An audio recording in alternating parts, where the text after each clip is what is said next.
ಈ ಸಲ front line ಅಲ್ಲಿ ಕೂಡ ತುಂಬಾ ಚೆನ್ನಾಗಿ ಕವರ್ ಮಾಡಿದ್ದಾರೆ. 2-3 ಲೇಖನಗಳು. ಮೈತ್ರಿ ಕೃಷ್ಣನ್ ಕೂಡ ಒಂದು ಲೇಖನ ಬರೆದಿದ್ದಾರೆ. ಸೊ ಇದ್ರ ಬಗ್ಗೆ ಇನ್ನೂ ಹೆಚ್ಚಿನದಾಗಿ ಯಾವ ರೀತಿಯ ಒಂದು ಪರಿಣಾಮಗಳಾಗುತ್ತೆ ಅನ್ನೋದನ್ನ ಅವನಿ ಚೋಕ್ಸಿ ಅವರು ಇವತ್ತು ವಿಷಯ ಮಂಡನೆ ಮಾಡಲಿದ್ದಾರೆ.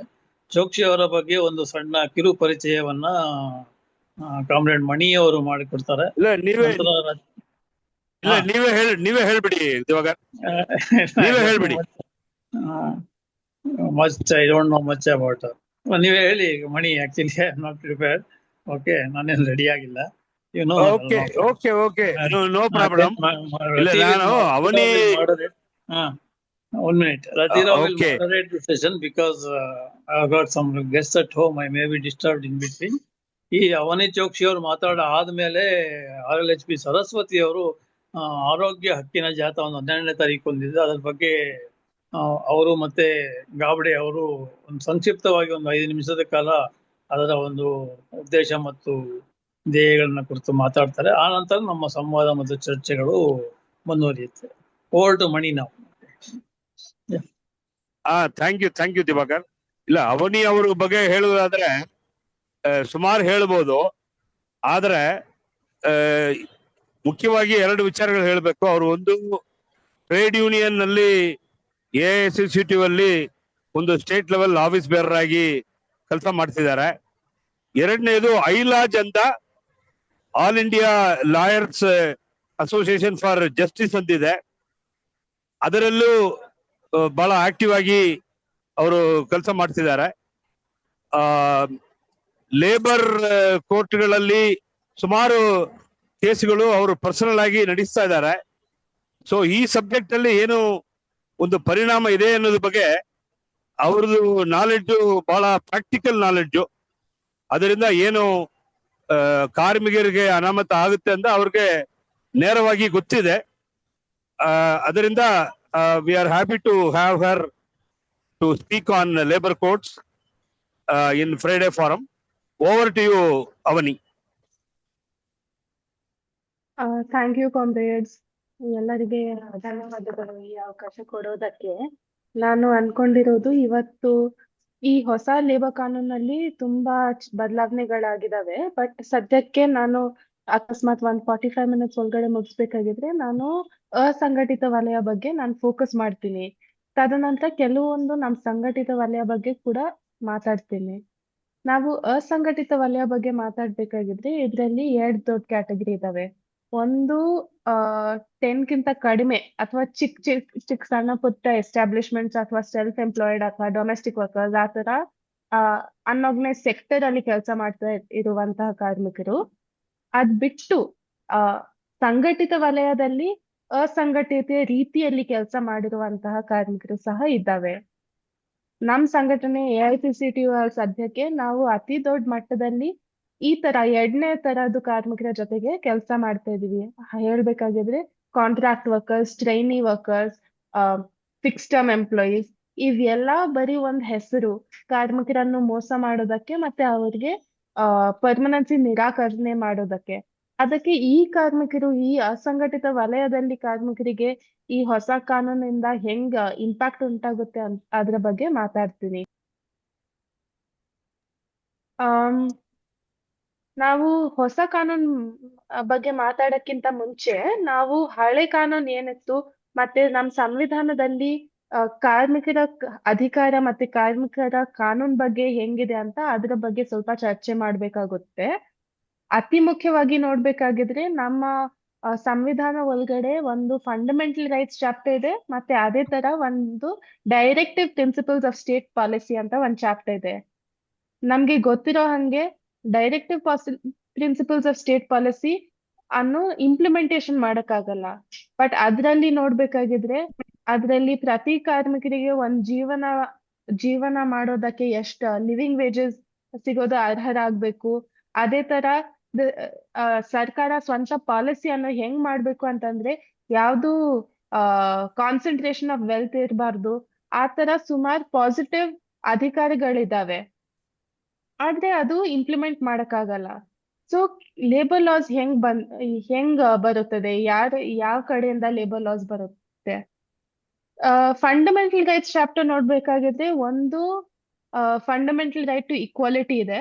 ಅದ್ ಬಿಟ್ಟು ರೈಟ್ ಟು ಲೈಫ್ ಒಂದಿದೆ. ರೈಟ್ ಟು ಲೈಫ್ ಒಳಗಡೆ ಸುಮಾರು ಆಸ್ಪೆಕ್ಟ್ಸ್ ಇದಾವೆ. ಅದರಲ್ಲಿ ಘನತೆಯಾದ ಜೀವನಕ್ಕೆ ಅಧಿಕಾರ ಇರೋದು. ಈ ಘನತೆಯಾದ ಜೀವನ ಮಾಡೋದಕ್ಕೆ ಒಂದ್ ಕಾರ್ಮಿಕರ ಸಿಗ್ಬೇಕಾಗಿದ್ರೆ ಅವ್ರಿಗೆ ಪ್ರತಿ ಒಂದ್ ಕಡೆಯಿಂದ ಏನೇನ್ ಸಿಗ್ಬೇಕು ಅದು ಕಾರ್ಮಿಕ ಕಾನೂನು ಅಂತ ಕೂಡ ಅರ್ಥ ಮಾಡಬಹುದು. ಯಾವ್ದಾದ್ರೂ ಕಾನೂನ್ ಜಾರಿ ಮಾಡ್ಬೇಕಾಗಿದ್ರೆ ಅದರ ಒಂದು ವ್ಯಾಪ್ತಿ ಇರುತ್ತದೆ. ಸಂವಿಧಾನದಲ್ಲಿ 3 ಆತರ ಪಟ್ಟಿ ಇದಾವೆ. ಒಂದು ಯೂನಿಯನ್ ಲಿಸ್ಟ್ ಅಥವಾ ಕೇಂದ್ರ ಸರ್ಕಾರ ಮಾಡಬಹುದಾದ ಪಟ್ಟಿ, ಒಂದು ರಾಜ್ಯ ಸರ್ಕಾರ ಮಾಡಬಹುದಾದ ಪಟ್ಟಿ, ಮತ್ತೆ ಒಂದು ಕನ್ಕರೆಂಟ್ ಲಿಸ್ಟ್. ಅದರಲ್ಲಿ ಇಬ್ರು ಅಂದ್ರೆ ಕೇಂದ್ರ ಮತ್ತೆ ರಾಜ್ಯ ಸರ್ಕಾರ ಇಬ್ರು ಕಾನೂನ್ ಮಾಡಬಹುದಾದ ಪಟ್ಟಿ. ಕೇಳಿಸ್ತಾ ಇದೆಯಾ? ಕೇಳ್ತಾ ಇದೆ. ಸೊ ಸದ್ಯಕ್ಕೆ ಹೇಳ್ತೇನೆ. ನಾವು ಲೇಬರ್ ಬಗ್ಗೆ ನೋಡ್ಬೇಕಾಗಿದ್ರೆ labour falls within the concurrent list. ಅಂತಂದ್ರೆ ಅದು ಯೂನಿಯನ್ ಕೇಂದ್ರ ಸರ್ಕಾರ ಮಾತ್ರ ಇದ್ರ ಮೇಲೆ ಕಾನೂನು ಜಾರಿ ಮಾಡೋದು ಅಧಿಕಾರ ಇಲ್ಲ. ರಾಜ್ಯ ಸರ್ಕಾರದ್ದು ಕೂಡ ಅಧಿಕಾರ ಇದೆ ಈ ಕಾರ್ಮಿಕ ವಿಷಯ ಬಗ್ಗೆ ಕಾನೂನು ಜಾರಿ ಮಾಡೋದಕ್ಕೆ. ಆದ್ರೆ ಸ್ವಂತ ಅಧಿಕಾರವನ್ನು ಮೀರಿ ಕೇಂದ್ರ ಸರ್ಕಾರವು ಈಗ 29 ಕಾನೂನನ್ನು ರದ್ದು ಮಾಡ್ಬಿಟ್ಟು ಹೊಸ 4 ಸಂಹಿತೆಯನ್ನು ತರಿಸಿದ್ದಾರೆ. ಈ 4 ಸಂಹಿತೆ ನೋಡ್ಬೇಕಾಗಿದ್ರೆ ಅಸಂಘಟಿತ ವಲಯಗೆ ತುಂಬಾ ಅತಿ ದೊಡ್ಡ ಇಂಪ್ಯಾಕ್ಟ್ ಆಗುತ್ತೆ. ಅಸಂಘಟಿತ ವಲಯ ಬಗ್ಗೆ ಇದಕ್ಕಿಂತ ಮುಂಚೆ ನೋಡ್ಬೇಕಾಗಿದ್ರೆ ಮುಂಚೆ ಸಹ ಅವ್ರಿಗೆ ಅತಿ ಒಂದು ಎಷ್ಟ್ ಮಟ್ಟಕ್ಕೆ ಸಮಾಜ ಭದ್ರತೆ ಇರ್ಬೇಕಾಗಿತ್ತು, ಎಷ್ಟ್ ಮಟ್ಟಕ್ಕೆ ಅಧಿಕಾರ ಇರ್ಬೇಕಾಗಿತ್ತು ಅಷ್ಟ್ ಮಟ್ಟಕ್ಕೆ ಇರಲಿಲ್ಲ. 2008 ಅಲ್ಲಿ ಒಂದ್ ಕಾನೂನ್ ಬಂತು, unorganised workers social security act, ಅಸಂಘಟಿತ ಕಾರ್ಮಿಕರ ಸಾಮಾಜಿಕ ರಕ್ಷತೆ ಕಾನೂನು. ಆ ಕಾನೂನು ಒಳಗಡೆ ಒಂದ್ ಸ್ಕೀಮ್ ಇತ್ತು, ಪ್ರತಿ ಅನ್ಆರ್ಗನೈಸ್ ಸೆಕ್ಟರ್ ಕಾರ್ಮಿಕರು ರಿಜಿಸ್ಟ್ರೇಷನ್ ತಗೊಳ್ಬಹುದು. ರಿಜಿಸ್ಟ್ರೇಷನ್ ಬಿಟ್ಟು ರಾಜ್ಯ ಸರ್ಕಾರ ಸ್ಕೀಮ್ಸ್ ಮಾಡಬಹುದು ಮತ್ತೆ ಕೇಂದ್ರ ಸರ್ಕಾರ ಸ್ಕೀಮ್ಸ್ ಮಾಡಬೇಕು ಅವರು ಬೆನಿಫಿಟ್ಗೋಸ್ಕರ, ಅವ್ರ ವೆಲ್ಫೇರ್ಗೋಸ್ಕರ. ಬಟ್ ಇದನ್ನು ಒಂದ್ ಕಡೆ ನೋಡ್ಬೇಕಾಗಿದ್ರೆ ನಮ್ಮ ಸಂವಿಧಾನದಲ್ಲಿ ಒಂದು ಆರ್ಟಿಕಲ್ಸ್ ಇದಾವೆ. ಆ ಪ್ರಾವಧಾನ 73 ಮತ್ತೆ ಆರ್ಟಿಕಲ್ 162. ಆ ಆರ್ಟಿಕಲ್ಸ್ ಅಲ್ಲಿ ಏನಾದ್ರೂ ಕಾನೂನು ಇರ್ಲಿ ತಮ್ಮ ವ್ಯಾಪ್ತಿ ಒಳಗಡೆ ಬರುವಂತಹ ಪಟ್ಟಿಯಲ್ಲಿ, ಫಾರ್ ಎಕ್ಸಾಂಪಲ್ ಲೇಬರ್ ಲಾ ಇದ್ರೂ ವ್ಯಾಪ್ತಿ ಒಳಗಡೆ ಬಂದ್ರೆ ಕಾನೂನು ಇಲ್ದೆ ಸಹ ತಾವು ಏನ್ ಬೇಕಾಗಿದ್ರು ಸ್ಕೀಮ್ಸ್ ಮಾಡ್ಬೋದು. ಸೊ ಆತರ ಕಾನೂನಲ್ಲಿ ನೀವು ಸ್ಕೀಮ್ಸ್ ಮಾಡ್ಬೋದು ಅಂತ ಏನು ಅವಶ್ಯಕತೆ ಇರಲಿಲ್ಲ. ಅದಕ್ಕಿಂತ ಮುಂಚೆ ಕೂಡ ಮತ್ತೆ ಅದಾದ ನಂತರ ಸಹ ನೀವು ಸ್ಕೀಮ್ಸ್ ಮಾಡಬಹುದು. ಎನಿವೆ ಒಂದ್ ಮಟ್ಟಕ್ಕೆ 2008 ಅಲ್ಲಿ ಅಸಂಘಟಿತ ಕಾರ್ಮಿಕರಿಗೆ ಒಂದ್ ಮಟ್ಟಕ್ಕೆ ರಕ್ಷಣೆ ಬಂತು. ಯಾವ ತರ ಸ್ಕೀಮ್ಸ್ ಅವ್ರಿಗೆ ಬಂದಿದೆ ನೀವು ನೋಡ್ಬೇಕಾಗಿದ್ರೆ ಈ ಕಾನೂನು ಮುಂಚೆ ಇಂದಿರಾ ಗಾಂಧಿ ಒಂದ್ ಪಿಂಚಣಿ ಸ್ಕೀಮ್ ಇದೆ. ನೀವು 500 ರೂಪಾಯಿ ಪ್ರತಿ ತಿಂಗಳು BPL ಇದ್ರೆ ನಿಮ್ಗೆ 500 ರೂಪಾಯಿ ಪಿಂಚಣಿ ಸಿಗ್ಬೋದು. ಅದೇ ತರ ನಿಮ್ಗೆ ಮೆಡಿಕಲ್ ಸ್ಕೀಮ್ ಇರ್ಬೋದು, ಮಟರ್ನಲ್ ಬೆನಿಫಿಟ್ ಸ್ಕೀಮ್ ಇರ್ಬೋದು, ಡಿಸೆಬಿಲಿಟಿ ಸ್ಕೀಮ್ ಇರ್ಬೋದು. ಬಟ್ ಸುಮಾರು ಸ್ಕೀಮ್ಸ್ ಕಾಂಟ್ರಿಬ್ಯೂಟರಿ ಇದಾವೆ. ಅಂದ್ರೆ ಅಸಂಘಟಿತ ಕಾರ್ಮಿಕರು 10 ರೂಪಾಯಿ ಇರ್ಲಿ 15 ರೂಪಾಯಿ ಇರ್ಲಿ ಪ್ರತಿ ತಿಂಗಳು ಕಟ್ಬೇಕು. ಮತ್ತೆ ಕಟ್ಟಿಲ್ಲ ಅಂತಂದ್ರೆ ಅವ್ರಿಗೆ ಬೆನಿಫಿಟ್ ಬರೋದಿಲ್ಲ. ಈಗ ಈ ಕಾನೂನು ಹೆಂಗ್ ಬದಲಾವಣೆ ಆಗಿದೆ? ಈ ಕಾನೂನಲ್ಲಿ ಇನ್ನೂ ಸ್ವಲ್ಪ ವರ್ಸ್ ಆಗ್ಬಿಟ್ಟಿದೆ. ಯಾಕಂದ್ರೆ ಮುಂಚೆ ನಿಮ್ದು ಯಾವ್ದು ಕಾನೂನಾತ್ಮಕವಾಗಿ ಅಧಿಕಾರ ಇರಲಿಲ್ಲ, ಬರೀ ರಿಜಿಸ್ಟ್ರೇಷನ್ ಮತ್ತೆ ಕೇಂದ್ರ ಸರ್ಕಾರ ಸ್ಕೀಮ್ಸ್ ಜಾರಿ ಬೇಕಾಗಿತ್ತು ಅಂತ ಇತ್ತು. ಈಗ ನಿಮ್ಗೆ ರಿಜಿಸ್ಟ್ರೇಷನ್ ಸಿಗುತ್ತೆ, ಬಟ್ ಕೇಂದ್ರ ಸರ್ಕಾರ ಸ್ಕೀಮ್ಸ್ ಮಾಡಬಹುದು ಅಂತ ಈ ಒಂದು ಬದಲಾವಣೆ ಆಗ್ಬಿಟ್ಟಿದೆ. ಸೊ ಇದರಿಂದ ಈ ಕಾನೂನು ಎನಿವೇ ವೀಕ್ ಇತ್ತು, ಅದನ್ನು ಅತಿ ವೀಕ್ ಮಾಡಿಸಿದ್ದಾರೆ ಅಂತ ನಾವು ಅನ್ಕೊಂಡಿದೀವಿ. ಎರಡನೇದು ಒಂದು ಅಸಂಘಟಿತ ಕಾರ್ಮಿಕರಿಗೆ ನೋಡ್ಬೇಕಾಗಿದ್ರೆ ಅವ್ರಿಗೆ ಸಹ ಈ ಕನಿಷ್ಠ ವೇತನ ಕಾನೂನು ತುಂಬಾ ಮುಖ್ಯ. ಇದ್ರಲ್ಲಿ ನಾವು ಕಾಂಟ್ರಾಕ್ಟ್ ವರ್ಕರ್ಸ್ ಇರ್ಲಿ, ಟ್ರೈನೀಸ್ ಇರ್ಲಿ, ಕನಿಷ್ಠ ವೇತನ ಅತಿ ಮುಖ್ಯ. 1948 ಅಲ್ಲಿ ಬಾಬಾ ಸಾಹೇಬ್ ಅಂಬೇಡ್ಕರ್ ಅವರು ನಮ್ ಕನಿಷ್ಠ ವೇತನ ಕಾನೂನು ತರಿಸ್ತಾರೆ. ಆ ಕಾನೂನಲ್ಲಿ ಏನ್ ಹೇಳ್ತಾರೆ ಅಂದ್ರೆ ಪ್ರತಿ 5 ವರ್ಷ ನೀವು ಮಿನಿಮಮ್ ವೇಜ್ ಅಮೌಂಟ್ ಅನ್ನು ನೀವು ರಿವೈಸ್ ಮಾಡ್ಬೇಕು. ಮತ್ತೆ ಒಂದು ಸುಪ್ರೀಂ ಕೋರ್ಟ್ ತೀರ್ಪು ಪ್ರಕಾರ ಈ ಕನಿಷ್ಠ ವೇತನ ಎಷ್ಟಿರ್ಬೇಕು ಅಂತ ತೀರ್ಪಾಗಿದೆ. ಅದರಲ್ಲಿ ಒಂದ್ ಭಾಗ ನಿಮ್ದ ಊಟಕ್ಕೆ, ಒಂದ್ ಭಾಗ ನಿಮ್ ಬಟ್ಟೆಗೆ, ಒಂದ್ ಭಾಗ ಬಾಡಿಗೆಗೆ, ಒಂದ್ ಭಾಗ ಈ ತರ ಬೇರೆ ಬೇರೆ ಭಾಗ ಇರುತ್ತದೆ. ಸೊ ಅದು ನಿಮ್ ಘನತೆಯಾದ ಜೀವನಕ್ಕೆ ಎಷ್ಟ್ ಬೇಕು ಅದು ಮ್ಯಾಂಡೇಟರಿ ಆಗಿ ಕನಿಷ್ಠ ವೇತನ ಅಂತ ಕೊಡ್ಲೇಬೇಕು. ಮತ್ತೆ ಕನಿಷ್ಠ ವೇತನ ಬರೀ ಒಂದು ಪಶು ತರ ಜೀವನ ಅಲ್ಲ, ಅದು ಘನತೆಯಾದ ಜೀವನಕ್ಕೆ ಎಷ್ಟ್ ಸಾಲುತ್ತೆ ಅಷ್ಟ್ ಬೇಕಾಗುತ್ತೆ ಅಂತ ಇತ್ತು. ಹೊಸ ಕಾನೂನು ನೋಡ್ಬೇಕಾಗಿದ್ರೆ, ಹೊಸ ಸಂಹಿತೆ ನೋಡ್ಬೇಕಾಗಿದ್ರೆ ಕನಿಷ್ಠ ವೇತನಕ್ಕಿಂತ ಕಡಿಮೆ ಒಂದು ನೆಲ ವೇತನ ಅಂತ ಫಿಕ್ಸ್ ಮಾಡಿದ್ದಾರೆ. ನೆಲ ವೇತನ ಅಂತಂದ್ರೆ ಅದು ಕೇಂದ್ರ ಮಟ್ಟಕ್ಕೆ ಫಿಕ್ಸ್ ಆಗುತ್ತೆ. ಮತ್ತೆ ಕೇಂದ್ರ ಮಟ್ಟಕ್ಕೆ ಫಿಕ್ಸ್ ಮಾಡಿದಾದ ನಂತರ ಯಾವ್ದು ರಾಜ್ಯ ಸರ್ಕಾರ ಕನಿಷ್ಠ ವೇತನ ಅದಕ್ಕಿಂತ ಕಡಿಮೆ ಫಿಕ್ಸ್ ಆಗ್ಬಾರ್ದು. ಬಟ್ ನಿಜವಾಗ್ಲೂ ನೋಡ್ಬೇಕಾಗಿದ್ರೆ ಅದು ಪುಲ್ ಡೌನ್ ಫ್ಯಾಕ್ಟರ್ ಅಂತ ಕರಿತೀವಿ. ಫಾರ್ ಎಕ್ಸಾಂಪಲ್, ನಮ್ಮ ಸದ್ಯಕ್ಕೆ ಕರ್ನಾಟಕದಲ್ಲಿ 700 ಡೈಲಿ ಕನಿಷ್ಠ ವೇತನ ಇದ್ರೆ, ಮತ್ತೆ ನಿಮ್ದು ಆಲ್ ಇಂಡಿಯಾ ಫ್ಲೋರ್ ವೇಜ್ ನೆಲ ವೇತನ ಬರೀ 300 ಇದ್ರೆ, ಅದರಿಂದ ನಿಮ್ದು 700 ವೇತನ ಕೂಡ ಪುಲ್ ಡೌನ್ ಆಗ್ಬಿಡುತ್ತೆ. ಸೊ ಇದರಿಂದ ನಿಜವಾದ ಕನಿಷ್ಠ ವೇತನ ಕಡಿಮೆನೆ ಆಗುತ್ತೆ. ಮತ್ತೆ ಮೂರನೇದು ಒಂದು ಅತಿ ಮುಖ್ಯವಾದ ಬದಲಾವಣೆ ಏನಾಗಿದೆ ಅಂತಂದ್ರೆ, ಕನಿಷ್ಠ ವೇತನದ ಭಾಗವನ್ನು ಕಾನೂನು ಒಳಗಡೆ ಇಲ್ಲ. ಮುಂಚೆ ಕೂಡ ಕಾನೂನಲ್ಲಿ ಇರಲಿಲ್ಲ, ಬಟ್ ಸುಪ್ರೀಂ ಕೋರ್ಟ್ ತೀರ್ಪಲ್ಲಿ ಫಿಕ್ಸ್ ಆಯ್ತು. ಈಗ ಏನ್ ಮಾಡಿದ್ದಾರೆ ಅಂದ್ರೆ, ಈ ಕನಿಷ್ಠ ವೇತನ ಹೆಂಗ್ ಫಿಕ್ಸ್ ಆಗುತ್ತೆ ಅದು ನಿಮ್ಮ ನಿಯಮ ಅಲ್ಲಿ ಫಿಕ್ಸ್ ಆಗುತ್ತೆ. ನಮ್ ಸದ್ಯಕ್ಕೆ ಕರಡು ನಿಯಮ ನೋಡ್ಬೇಕಾಗಿದ್ರೆ ನಿಮ್ದು ಬಾಡಿಗೆದು component will be 10% of your food and clothing component. So for example ನೋಡ್ಬೇಕಾಗಿದ್ರೆ, ಪ್ರತಿ ತಿಂಗಳು ತಮ್ದು ಊಟ ಮತ್ತೆ ಬಟ್ಟೆದು 5,000 ಖರ್ಚು ಮಾಡ್ತಾ ಇದ್ರೆ, ನಿಮ್ದು ಬಾಡಿಗೆದ ಕಾಂಪೊನೆಂಟ್ ಬರೀ 500 ಬರುತ್ತೆ. ಇದರಿಂದ ನಮ್ಗೆ ಗೊತ್ತಾಗುತ್ತೆ ಇದ್ರಲ್ಲಿ ಯಾವ್ದು ಲಾಜಿಕ್ ಇಲ್ಲ, ಯಾವ್ದು ಕಾರ್ಮಿಕರಿಗೆ ಹಿತಾಸಕ್ತಿಯನ್ನು ಕಾಪಾಡೋದಕ್ಕೆ ಯಾವ್ದು ಆಸಕ್ತಿ ಇಲ್ಲ. ಇದು ಬರೀ ಕನಿಷ್ಠ ವೇತನನ್ನು ಅತಿ ಕಡಿಮೆ ಮಾಡೋ ರೀತಿಯಲ್ಲಿ ಒಂದು ಕಾನೂನು ಮತ್ತೆ ಒಂದು ಬದಲಾವಣೆ. ಇದ್ರಲ್ಲಿ ನಾವು ಸ್ಪಷ್ಟವಾಗಿ ಗಮನಿಸಬೇಕಾಗಿದ್ದ ಅಂಶ ಏನಂದ್ರೆ, ಸುಪ್ರೀಂ ಕೋರ್ಟ್ ಇನ್ನೊಂದು ತೀರ್ಪು ಕೊಟ್ಟಿದ್ದಾರೆ. 1982 ಅಲ್ಲಿ 2 ತೀರ್ಪು ಕೊಡ್ತಾರೆ.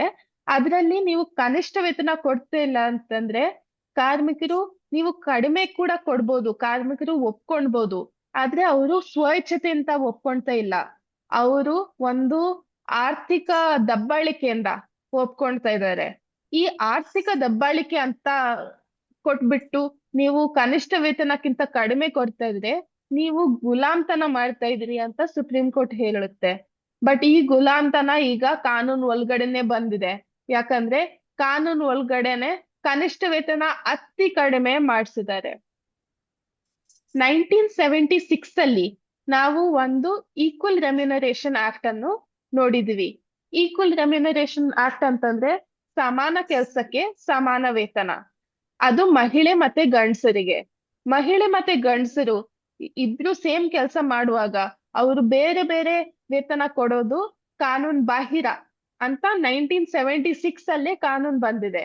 ಆ ಕಾನೂನನ್ನು ಹೆಂಗ್ ಬದಲಾವಣೆ ಮಾಡಿದ್ದಾರೆ, ಆ ಗ್ಯಾರಂಟಿಯನ್ನು ಮೇಂಟೈನ್ ಮಾಡಿದ್ದಾರೆ, ಸಮಾನ ಕೆಲಸಕ್ಕೆ ಸಮಾನ ವೇತನ.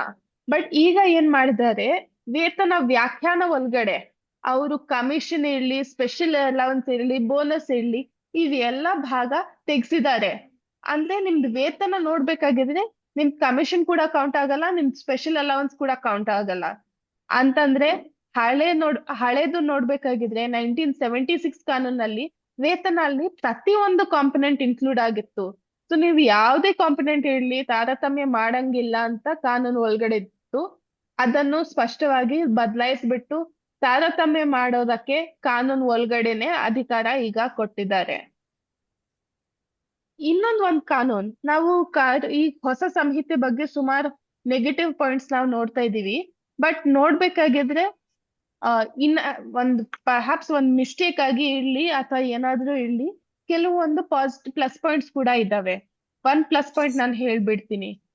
1979 ಅಲ್ಲಿ ನಮ್ದು ಒಂದು inter state migrant worker act ಇತ್ತು. ಅಂದ್ರೆ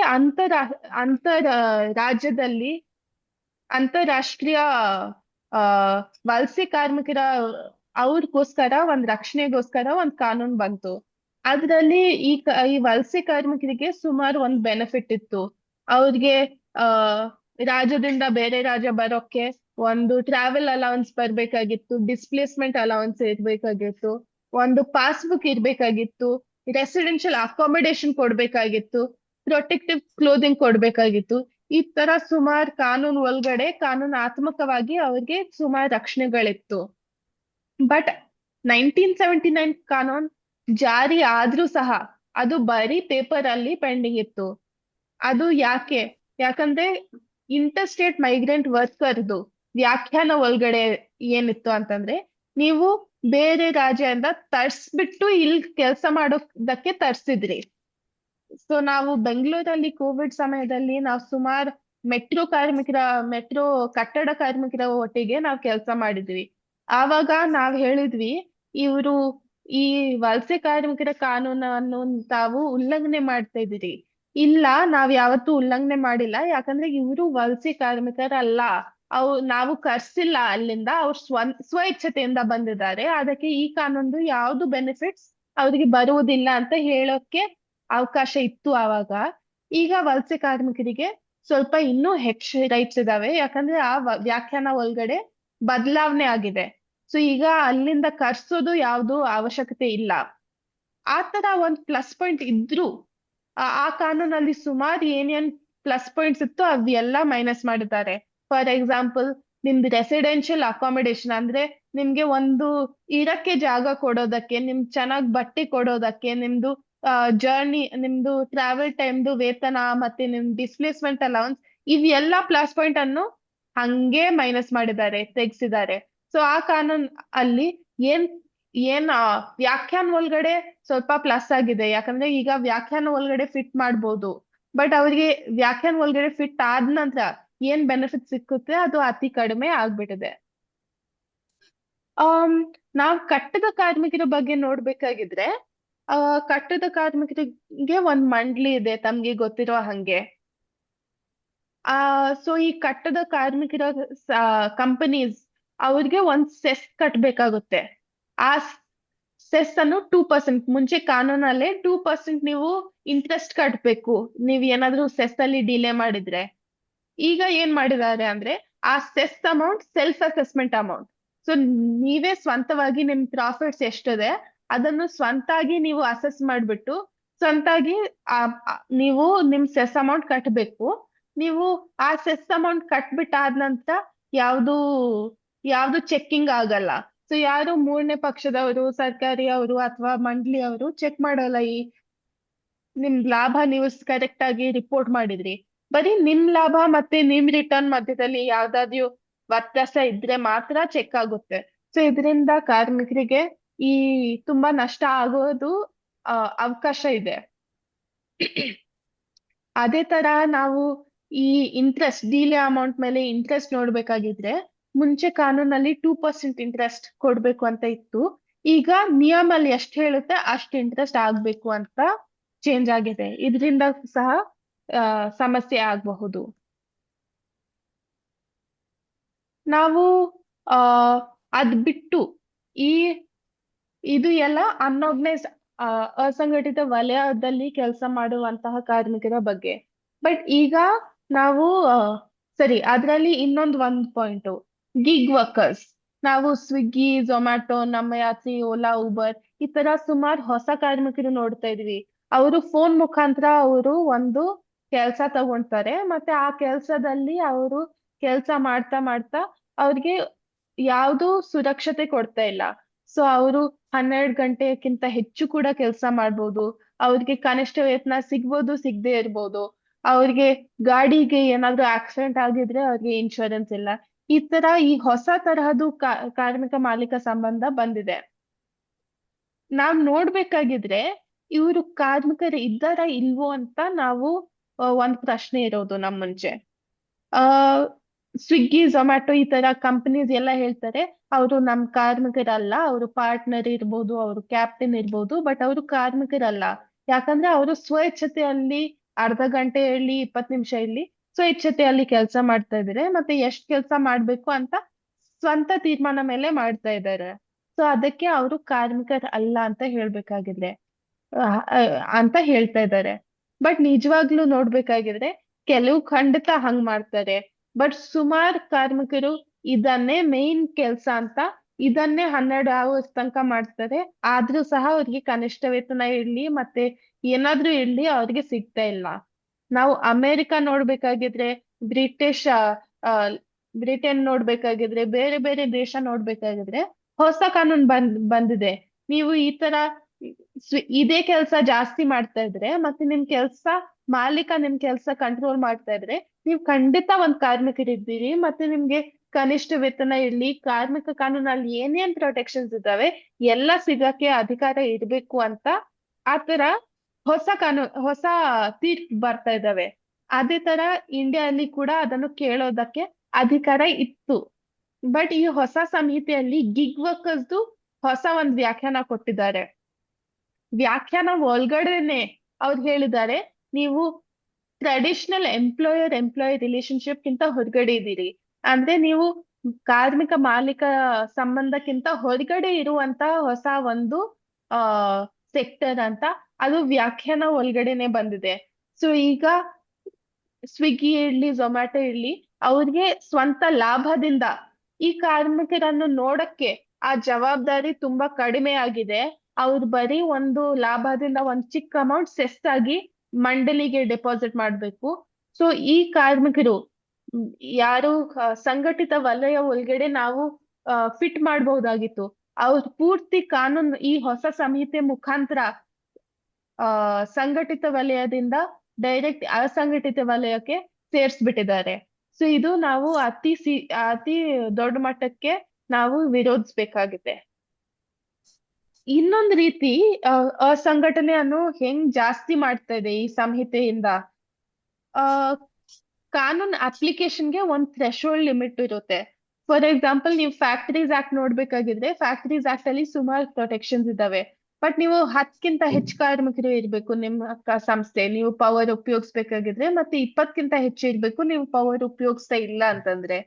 ಅದೇ ತರ ನಾವು ಬೇರೆ ಕಾನೂನು, ಫಾರ್ ಎಕ್ಸಾಂಪಲ್ ನಮ್ ಕಾಂಟ್ರಾಕ್ಟ್ ಲೇಬರ್ ಆಕ್ಟ್ 1970 ಅಲ್ಲಿ ನಮ್ದು ಒಂದು ಗುತ್ತಿಗೆ ಪದ್ಧತಿ ಕಾನೂನು ಬಂತು. ಅದ್ರಲ್ಲಿ ನೀವು ಗುತ್ತಿಗೆ ಪದ್ಧತಿ ಈ ಎಲ್ಲ ನಿಮ್ಗೆ ಸುರಕ್ಷಣೆ ಬೇಕಾಗಿದ್ರೆ ನೀವು 20ಕ್ಕಿಂತ ಹೆಚ್ಚು ಕಾರ್ಮಿಕರು ಇರ್ಬೇಕು ನಿಮ್ ಸಂಸ್ಥೆಯಲ್ಲಿ ಅಂತ ಇತ್ತು. ಇವೆಲ್ಲ ಥ್ರೆಶೋಲ್ಡ್ ನಂಬರ್ಸ್ ಹೆಚ್ಚು ಮಾಡಿದ್ದಾರೆ. ಸೊ ಫ್ಯಾಕ್ಟರೀಸ್ ಆಕ್ಟ್ ನೋಡ್ಬೇಕಾಗಿದ್ರೆ 10ಇಂದ 20 ಮಾಡಿಸಿದ್ದಾರೆ, 20ಇಂದ 40 ಮಾಡಿಸಿದ್ದಾರೆ. ನಮ್ ಗುತ್ತಿಗೆ ಕಾರ್ಮಿಕರ ಕಾನೂನು ಒಳಗಡೆ 20ಇಂದ 50 ಮಾಡಿಸಿದ್ದಾರೆ. ಅಂದ್ರೆ ನಿಮ್ದು 49 ತನಕ ಗುತ್ತಿಗೆ ಕಾರ್ಮಿಕರಿದ್ರೆ ಆ ಗುತ್ತಿಗೆ ಕಾರ್ಮಿಕರು ಸ್ವಂತ ಅಧಿಕಾರ ಕೇಳಕ್ಕಾಗಲ್ಲ ಈ ಕಾನೂನಾತ್ಮಕವಾಗಿ. ಸೊ ಇವೆಲ್ಲ ಸುಮಾರು ಅಂದ್ರೆ ನಿಮ್ದು 80% ಆಫ್ ಎಸ್ಟಾಬ್ಲಿಷ್ಮೆಂಟ್ಸ್ ಈ ತರ ಎಸ್ಟಾಬ್ಲಿಷ್ಮೆಂಟ್ ಕಾನೂನು ಅಧಿಕಾರಕ್ಕಿಂತ ಹೊರಗಡೆ ಬರ್ತಾ ಇದೆ ಈ ಸಂಹಿತೆಯಿಂದ. ಮತ್ತೆ ಬರೀ ದೊಡ್ಡ ಎಸ್ಟಾಬ್ಲಿಷ್ಮೆಂಟ್ಸ್ ಕವರೇಜ್ ಇನ್ನು ಕಂಟಿನ್ಯೂ ಆಗ್ತಿದೆ. ಇದರಿಂದ ಸುಮಾರು ನಮ್ಮ ಮೆಜಾರಿಟಿ ಆಫ್ ವರ್ಕರ್ಸ್ ಹೊರಗಡೆ ಬರ್ತಾ ಇದೆ, ಪ್ರೊಟೆಕ್ಷನ್ ಇಂದ ಹೊರಗಡೆ ಬರ್ತಾ ಇದ್ದಾರೆ. ನಾವು ಕಾಂಟ್ರಾಕ್ಟ್ ಲೇಬರ್ ಬಗ್ಗೆ ಮಾತಾಡ್ಬೇಕಾಗಿದ್ರೆ, ಇದು ಕಾಂಟ್ರಾಕ್ಟ್ ಲೇಬರ್ ಸುಪ್ರೀಂ ಕೋರ್ಟ್ ಹೇಳ್ತಾರೆ ಇದು ಒಂದು ಹೊಸ ತರಹದ್ದು ಗುಲಾಮ್ತನ. ಯಾಕಂದ್ರೆ ಎಲ್ಲ ಕಾಂಟ್ರಾಕ್ಟ್ ಲೇಬರ್ಸ್ ನೋಡ್ಬೇಕಾಗಿದ್ರೆ ಅವರು ಎಲ್ಲ ತರಹದ್ದು ಕೆಲಸ ಮಾಡ್ತಾರೆ. ಬರೀ ಒಂದು ಮಾಲೀಕ ಮತ್ತೆ ಕಾರ್ಮಿಕರ ಸಂಬಂಧವನ್ನು ಹೆಸರಿಗೋಸ್ಕರ ನಿರಾಕರಿಸ್ತಾರೆ. ಮತ್ತೆ ಖಾಯಮಾತಿ ನಿರಾಕರಿಸ್ಬಿಟ್ಟು ಅವ್ರಿಗೆ ಖಾಯಂ ಕಾರ್ಮಿಕರದ ವೇತನ ಇರ್ಲಿ, ಸೆಕ್ಯೂರಿಟಿ ಇರಲಿ, ಭದ್ರತೆ ಇರ್ಲಿ ಯಾವ್ದು ಸಿಗೋದಿಲ್ಲ. ಇದಕ್ಕೋಸ್ಕರ ನಾವು ಸುಮಾರು ಕೇಸಸ್ ಹಾಕ್ಬಿಟ್ಟು ಕೆಲವೊಂದು ಗೆಲ್ತೀವಿ. ನಾವು ಲೇಬರ್ ಕೋರ್ಟ್ ಅಲ್ಲಿ ಹಾಕ್ಬಿಟ್ಟು ಇಲ್ಲ ಇದು ಬರೀ ನಮ್ಗೆ ಮೋಸ ಮಾಡೋದಕ್ಕೆ ಒಂದ್ ದಾರಿ, ಈ ತರ ಕಾಂಟ್ರಾಕ್ಟ್ ಒಂದು ಶ್ಯಾಮ್ ಕಾಂಟ್ರಾಕ್ಟ್, ಇದು ಒಂದ್ ಬೋಗಸ್, ನಮ್ಗೆ ನಮ್ಮ ಅಧಿಕಾರನ ಉಲ್ಲಂಘನೆ ಮಾಡೋದಕ್ಕೆ ಇದು ಒಂದ್ ವ್ಯವಸ್ಥೆ. ಸೊ ಇದನ್ನು ಸೆಟ್ ಸೈಡ್ ಮಾಡ್ಬಿಟ್ಟು ನಮ್ಗೆ ಖಾಯಮಾತಿ ಕೊಡ್ಬೇಕು ಅಂತ ನಾವು ಸುಮಾರು ಕೇಸಸ್ ಅಲ್ಲಿ ನಾವು ಆತರ ಮನವಿ ಹಾಕ್ತಿವಿ. ಮತ್ತೆ ಹಳೆ ಕಾನೂನು ಒಳಗಡೆ ಅದನ್ನು ಕೇಳೋದಕ್ಕೆ ಅಧಿಕಾರ ಇತ್ತು. ಈಗ ಏನ್ ಮಾಡಿದ್ದಾರೆ ಅಂದ್ರೆ ಅವರು ಕಾಂಟ್ರಾಕ್ಟ್ ಕಾರ್ಮಿಕರು ಅನ್ನು ಆ ಪದನೇ ಬದಲಾಯಿಸಿದ್ದಾರೆ. ಸೊ ಕಾಂಟ್ರಾಕ್ಟ್ ಕಾರ್ಮಿಕರು ಏನು ಅಂತಂದ್ರೆ, ಕೇಂದ್ರ ಸರ್ಕಾರ ಮನೋಭಾವನೆಯಲ್ಲಿ ಕಾಂಟ್ರಾಕ್ಟ್ ಹೆಚ್ಚಾಗಿದ್ರೆ ಸೆಕ್ಯೂರಿಟಿ ಆಫ್ ಎಂಪ್ಲಾಯ್ಮೆಂಟ್ ಹೆಚ್ಚಾಗುತ್ತೆ. ಯಾಕಂದ್ರೆ ನೀವೆಲ್ಲ ಕಾಂಟ್ರಾಕ್ಟರ್ ಕೆಳಗಡೆ ಪರ್ಮನೆಂಟ್ ಆಗಿದ್ದೀರಿ ಅಂತ ಅವ್ರ ವಾದ. ಸುಮಾರು ರಿಪೋರ್ಟ್ಸ್ ಅಲ್ಲಿ ಕೇಂದ್ರ ಸರ್ಕಾರ ಇದೇ ಪಾಯಿಂಟ್ ಅನ್ನು ಮುಂದುವರಿಸ್ತಾ ಇದೆ. ಯಾಕಂದ್ರೆ ಕಾಂಟ್ರಾಕ್ಟಿಂಗ್ ಹೆಚ್ಚಾಗಿದ್ರೆ ನಿಮ್ಗೆ ಪರ್ಮನೆಂಟ್ ಕೆಲಸ ಕಾಂಟ್ರಾಕ್ಟ್ ಕೆಳಗಡೆ ಸಿಗ್ತಾ ಇದೆ, ಸೊ ನಿಮ್ಗೆ ಪರ್ಮನೆನ್ಸಿ ಹೆಚ್ಚಾಗ್ತದೆ ಅಂತ ಅವ್ರು ಹೇಳ್ತಾರೆ. ಅದೇ ತರ ಈ ಹೊಸ ಸಂಹಿತೆಯಲ್ಲಿ ನಿಮ್ ಕಾಂಟ್ರಾಕ್ಟ್ ಲೇಬರ್ ವ್ಯಾಖ್ಯಾನ ಒಳಗಡೆ ನೀವು ಸಾಮಾನ್ಯವಾಗಿ ಕಾಂಟ್ರಾಕ್ಟ್ ಕೆಳಗಡೆ ಕೆಲಸ ಮಾಡ್ತಾ ಇದ್ರೆ ನೀವು ಕಾಂಟ್ರಾಕ್ಟ್ ಕಾರ್ಮಿಕರಲ್ಲ, ನೀವು ಪರ್ಮನೆಂಟ್ ಅಂಡರ್ ಕಾಂಟ್ರಾಕ್ಟರ್ ಅಂತ ಬಂದ್ಬಿಡುತ್ತೆ. ಅದೇ ತರ ಅವರು ಕೋರ್ ವರ್ಕ್ ಅಂದ್ರೆ ಮುಖ್ಯವಾದ ಮತ್ತೆ ಅವಶ್ಯಕವಾದ ಕೆಲಸದಲ್ಲಿ ಸಾಮಾನ್ಯವಾಗಿ ನೀವು ಕಾಂಟ್ರಾಕ್ಟ್ ಕಾರ್ಮಿಕರನ್ನು ಉಪಯೋಗಿಸಬಾರ್ದು ಅಂತ ಸುಮಾರು ವರ್ಷಗಳಿಂದ 1978 ಇಂದ ಸುಪ್ರೀಂ ಕೋರ್ಟ್ ತೀರ್ಪಿಂದ ಬರ್ತಾ ಬಂದಿದೆ. ಈಗ ಏನ್ ಮಾಡಿದ್ದಾರೆ, ಹೌದು ನೀವು ಈ ಮುಖ್ಯ ಮತ್ತೆ ಅವಶ್ಯಕವಾದ ಕೆಲಸ ಅಲ್ಲಿ ಕಾಂಟ್ರಾಕ್ಟ್ ಕಾರ್ಮಿಕರು ಉಪಯೋಗಿಸಬಾರ್ದು, ಆದ್ರೆ house keeping, security, gardening, watch and ward ಈ ತರ ಸುಮಾರು ಪಾಯಿಂಟ್ಸ್ ನಿಮ್ದು ಮುಖ್ಯವಾದ ಇರ್ಲಿ ಅವಶ್ಯಕವಾದ ಇಲ್ಲ. ಸೊ ಅಂದ್ರೆ ಇವೆಲ್ಲ ಹೌಸ್ ಕೀಪಿಂಗ್ ಇರ್ಲಿ, ನಿಮ್ದು ವಾಚ್ ಅಂಡ್ ವಾರ್ಡ್ ಅಥವಾ ಗಾರ್ಡನಿಂಗ್ ಇರ್ಲಿ, ಅದ್ರಲ್ಲಿ ಕೋರ್ ಮುಖ್ಯವಾದ ಮತ್ತೆ ಅವಶ್ಯಕವಾದದಿಂದ ಹೊರಗಡೆ ಬರುತ್ತೆ. ಮತ್ತೆ ಆಮೇಲೆ ಅವ್ರಿಗೆ ಪರ್ಮನೆನ್ಸಿ ಸಿಗೋದಕ್ಕೆ ಇನ್ನೂ ಕಷ್ಟ ಆಗುತ್ತೆ. ನಾವ್ ಇದನ್ನು ಸ್ಪಷ್ಟವಾಗಿ ಎಸ್ಪೆಷಲಿ ನಮ್ ಬೆಂಗಳೂರಲ್ಲಿ ನಾವು ಇದನ್ನು ಎಷ್ಟು ಇಂಪ್ಯಾಕ್ಟ್ ಆಗುತ್ತೆ ಅಂತ ನಮ್ಮ ಎಕ್ಸಾಂಪಲ್ ಇಂದ ಅರ್ಥ ಮಾಡ್ಬೋದು. ನಾವು ಪೌರ ಕಾರ್ಮಿಕರ ಜೊತೆ ಕೆಲಸ ಮಾಡುವಾಗ, ಅವರು ಕ್ಲೀನಿಂಗ್ ಕೆಲಸ ಮಾಡುವಾಗ ನಾವು ನೋಡ್ತೀವಿ ಅವರು ಮಹಿಳೆ ಆಗಿದ್ದಾರೆ, ಅವರು ಸುಮಾರು ದಲಿತರಾಗಿದ್ದಾರೆ, ಮತ್ತೆ ಅವ್ರಿಗೆ ತುಂಬಾ ಬಡತನದಲ್ಲಿದ್ದಾರೆ. ಈ ತರ ನೋಡ್ಬೇಕಾಗಿದ್ರೆ ಅವ್ರಿಗೆ 3 ಕಡೆಯಿಂದ ಶೋಷಣೆ ಆಗ್ತಾ ಇದೆ. ಇದೇ ಕಾರ್ಮಿಕರು ಜಾಸ್ತಿ, ಈ ತರದ್ದು ಕಾರ್ಮಿಕರು ಜಾಸ್ತಿ ನಮ್ಮ ಹೌಸ್ ಕೀಪಿಂಗ್ ಮತ್ತೆ ಗಾರ್ಡನಿಂಗ್ ಇರ್ಲಿ, ಎಲ್ಲ ಪಬ್ಲಿಕ್ ಸೆಕ್ಟರ್ ಇರ್ಲಿ ಪ್ರೈವೇಟ್ ಸೆಕ್ಟರ್ ಇರ್ಲಿ ಕಾಂಟ್ರಾಕ್ಟ್ ಮುಖಾಂತರ ಮಾಡ್ತಾರೆ. ಅವ್ರು 20 ವರ್ಷ ಮಾಡಿದ್ರು 30 ವರ್ಷ ಮಾಡಿದ್ರು ಸಹ ಅವ್ರಿಗೆ ಕಾಂಟ್ರಾಕ್ಟ್ ಅಂತ ತೋರಿಸ್ಬಿಟ್ಟು ಇದೇ ಕಾರ್ಮಿಕರನ್ನು ಸಂಹಿತೆ ಮುಖಾಂತರ ಅಧಿಕಾರವನ್ನು ತುಂಬಾ ಕಡಿಮೆ ಮಾಡಿಸಿದ್ದಾರೆ. ಸೊ ಇದನ್ನು ಸಹ ನಾವು ಜೋರಾಗಿ ವಿರೋಧಿಸಬೇಕಾಗುತ್ತದೆ. ನಾವು ಸ್ಟ್ರೈಕ್ ಬಗ್ಗೆ ಮಾತಾಡ್ಬೇಕಾಗಿದ್ರೆ, ಸ್ಟ್ರೈಕ್ ಅಲ್ಲಿ ಈಗ strike as good as illegal, ಯಾವ್ದು ಲೀಗಲ್ ಸ್ಟ್ರೈಕ್ ಮಾಡೋದು ಸಾಧ್ಯವಿಲ್ಲ ಅಂತ ಆ ಮಟ್ಟಕ್ಕೆ ಬರ್ತಾ ಇದೆ. ಯಾಕಂದ್ರೆ ಈಗ ಏನ್ ಮಾಡಿದ್ದಾರೆ ಅಂದ್ರೆ, ನೀವು ಎಲ್ ಬೇಕಾಗಿದ್ರು ಪಬ್ಲಿಕ್ ಸೆಕ್ಟರ್ ಅಲ್ಲ ಪ್ರೈವೇಟ್ ಇರ್ಲಿ ಸಹ ನೀವು ಒಂದ್ ಸ್ಟ್ರೈಕ್ ಮಾಡ್ಬೇಕಾಗಿದ್ರೆ ಎಲ್ಲ ಕಡೆ ನೀವು ಸ್ಟ್ರೈಕ್ ನೋಟಿಸ್ ಮ್ಯಾನೇಜ್ಮೆಂಟ್ಗೆ ಕೊಡ್ಬೇಕು. ಸ್ಟ್ರೈಕ್ ನೋಟಿಸ್ ಕೊಟ್ಟಾದ ನಂತರ ಸಂಧಾನ ಸ್ವಂತಾಗಿ ಶುರುವಾಗುತ್ತೆ. ಸಂಧಾನ ಪೆಂಡಿಂಗ್ ಇರುವಾಗ ಸ್ಟ್ರೈಕ್ ಮಾಡೋದು ಕಾನೂನು ಬಾಹಿರ. ಸೊ ಈ ಮೂರನ್ನು ಒಟ್ಟಿಗೆ ನೋಡ್ಬೇಕಾಗಿದ್ರೆ ನೀವು ಸ್ಟ್ರೈಕ್ ಮಾಡಕ್ಕೆ ಅತಿ ಕಷ್ಟ, ಅಂದ್ರೆ ನೀವು ಮಾಡಕ್ಕಾಗಲ್ಲ ಅಂತ ಇಲ್ಲ, ಬಟ್ ಲೀಗಲ್ ಆಗಿ ಮಾಡ್ಬೇಕಾಗಿದ್ರೆ ಆ ಟೈಮ್ ಲೈನ್ ನೀವು ಆ ಸಂಧಾನ ಮುಗಿಯೋ ತನಕ ಕಾಯ್ಬೇಕು, ಬಟ್ ಆ ಸಂಧಾನ ನಿಮ್ ಟೈಮ್ ಲಿಮಿಟ್ ಒಳಗಡೆ ಮುಗಿಸ್ಬೇಕು. ಇದೆಲ್ಲ ತುಂಬಾ ಕಷ್ಟ ಆಗುತ್ತೆ, ಮತ್ತೆ ನಿಜವಾಗ್ಲೂ ನೋಡ್ಬೇಕಾಗಿದ್ರೆ ಅದು ಅಸಾಧ್ಯ ಆಗ್ಬಿಡುತ್ತೆ. ಮತ್ತೆ ನೀವು ಕಾನೂನು ಬಾಹಿರವಾಗಿ ಸ್ಟ್ರೈಕ್ ಮಾಡ್ಬೇಕಾಗಿದ್ರೆ ನೀವು ಜೈಲ್ ಒಳಗಡೆ 1 ಮಂತ್ ಇರ್ಲಿ 6 ಮಂತ್ಸ್ ತನಕ ಹೋಗ್ಬೋದು. ನೀವು 50,000 ತನಕ ಫೈನ್ ನಿಮ್ಮ ಮೇಲೆ ಹಾಕ್ಸ್ಬೋದು. ಮತ್ತೆ ಅತಿ ಮುಖ್ಯವಾಗಿ ನಿಮ್ ಯೂನಿಯನ್ ರಿಜಿಸ್ಟ್ರೇಷನ್ ಕ್ಯಾನ್ಸಲ್ ಮಾಡ್ಬೋದು. ಈಗ ಯೂನಿಯನ್ ರಿಜಿಸ್ಟ್ರೇಷನ್ ನಮ್ಗೆ ಯಾಕೆ ಮುಖ್ಯ? ಯೂನಿಯನ್ ರಿಜಿಸ್ಟ್ರೇಷನ್ ಇಲ್ದೆ ಸಹ ನಾವು ನಮ್ ಕೆಲಸ ಮಾಡಬಹುದಾಗಿತ್ತು. ನಮ್ಗೆ ರಿಜಿಸ್ಟ್ರೇಷನ್ ಯಾಕೆ ಅವಶ್ಯಕತೆ ಇದೆ ಇದು ನೋಡ್ಬೇಕಾಗಿದ್ರೆ ಇದರಲ್ಲಿ ಒಂದು ಅತಿ ಮುಖ್ಯವಾದ ರಕ್ಷಣೆ ಇದೆ ರಿಜಿಸ್ಟರ್ಡ್ ಯೂನಿಯನ್ಸ್ಗೆ. ನಾವು ಅಮೆರಿಕ ನೋಡ್ಬೇಕಾಗಿದ್ರೆ ಅಲ್ಲಿ ಈ ತರ ರಕ್ಷಣೆ ಇಲ್ಲ. ಸೊ ನೀವು ಸ್ಟ್ರೈಕ್ ಮಾಡ್ಬೇಕಾಗಿದ್ರೆ, ಸ್ಟ್ರೈಕ್ ಅಂದ್ರೆ ನಾವು ಕೆಲಸ ಮಾಡೋದಿಲ್ಲ, ಅಂದ್ರೆ ಸ್ವಂತ ಕೆಲಸವನ್ನು ನಿರಾಕರಣೆ ಮಾಡೋದು, ನಾವು ನಿಮ್ಗೆ ನಮ್ ಕೆಲಸ ಕೊಡೋದಿಲ್ಲ ಅಂತ ಹೇಳೋದು. ಅದ್ರಿಂದ ಖಂಡಿತ ನಿಮ್ ಮ್ಯಾನೇಜ್ಮೆಂಟ್ಗೆ ನಷ್ಟ ಆಗ್ಬೋದು. 1 ಕೋಟಿ ನಷ್ಟ ಆಗ್ಬೋದು, 10 ಕೋಟಿ ನಷ್ಟ ಆಗ್ಬೋದು, 10,000 ನಷ್ಟ ಆಗ್ಬೋದು. ಈ ನಷ್ಟವನ್ನು ಯೂನಿಯನ್ ಇಂದ ಕೇಳಕ್ಕಾಗುತ್ತಾ ಅಥವಾ ಆ ಅಮೌಂಟ್ ಕಾರ್ಮಿಕರಿಂದ ರಿಕವರಿ ಮಾಡಕ್ಕಾಗುತ್ತಾ ಅಂತ ಅಮೆರಿಕಲ್ಲಿ ನೋಡ್ಬೇಕಾಗಿದ್ರೆ ಖಂಡಿತ ಅವರು ರಿಕವರಿ ಮಾಡ್ಬೋದು.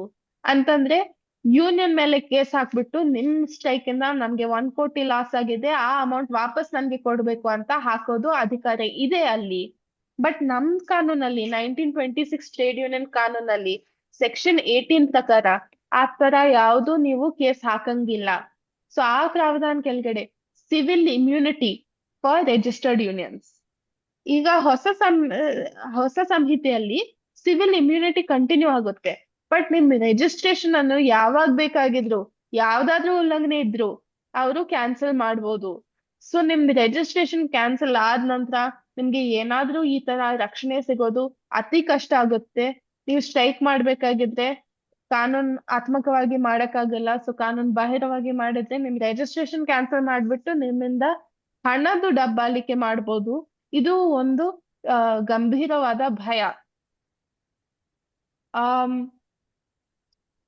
ಇನ್ನೂ ಕೆಲವು ಒಂದ್ ಚೇಂಜಸ್ ಇದಾವೆ. ನಮ್ದು ಕೈಗಾರಿಕಾ ವಿವಾದ ಕಾನೂನು ನೋಡ್ಬೇಕಾಗಿದ್ರೆ ಕೈಗಾರಿಕಾ ಅಂತ ಏನು, ಸುಪ್ರೀಂ ಕೋರ್ಟ್ ತೀರ್ಪಲ್ಲಿ ಏನ್ ಹೇಳ್ತಾರೆ ಅಂದ್ರೆ ಕಾರ್ಮಿಕರಿಗೆ ಯಾವ್ದು ವ್ಯತ್ಯಾಸ ಆಗಲ್ಲ.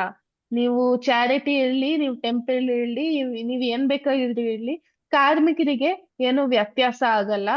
ಎಲ್ಲ ಕೈಗಾರಿಕಾ ಒಳಗಡೆ ಬರುತ್ತದೆ. ನೀವು ಕೋಆಪರೇಟಿವ್ ಆಕ್ಷನ್ ಮಾಡ್ತಾ ಇದ್ರೆ ಅದು ಎಲ್ಲ ಕೈಗಾರಿಕಾ ವ್ಯಾಖ್ಯಾನ ಒಳಗಡೆ ಬರ್ಬೇಕಾಗುತ್ತೆ.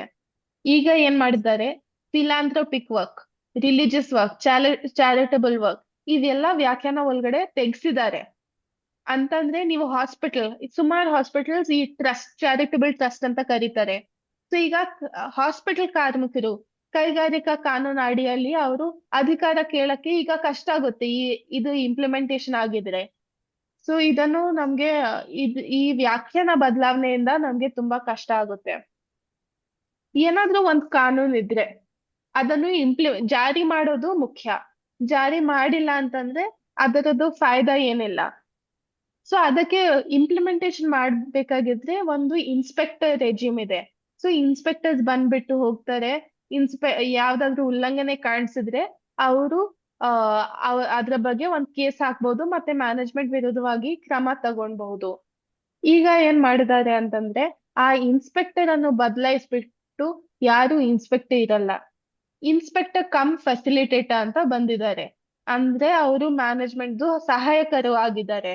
ಮ್ಯಾನೇಜ್ಮೆಂಟ್ಗೆ ಕರ್ಸ್ಬಿಟ್ಟು ಮ್ಯಾನೇಜ್ಮೆಂಟ್ಗೆ ಉಲ್ಲಂಘನೆ ಕಾಣಿದ್ರು ಸಹ ಅವರು ಮ್ಯಾನೇಜ್ಮೆಂಟ್ಗೆ ರಿಕ್ವೆಸ್ಟ್ ಮಾಡ್ಬೇಕು ಸರಿಪಡಿಸಿ. ಮತ್ತೆ ಮ್ಯಾನೇಜ್ಮೆಂಟ್ ಮೇಲೆ ಯಾವ್ದು ಕ್ರಮ ತಗೊಳ್ಳಂಗಿಲ್ಲ. ಸೆಕೆಂಡ್ ಕೇಸ್ ಅಲ್ಲಿ ಕೂಡ ಯಾವ್ದು ಕ್ರಮ ಅಂದ್ರೆ ಇಂಪ್ರಿಸನ್ಮೆಂಟ್ ಮಾತ್ರ ಸಿಗುತ್ತೆ. ಫಸ್ಟ್ ಆಫೆನ್ಸ್ಗೆ ಯಾವ್ದು ಇಂಪ್ರಿಸನ್ಮೆಂಟ್ ಸಿಗೋಲ್ಲ.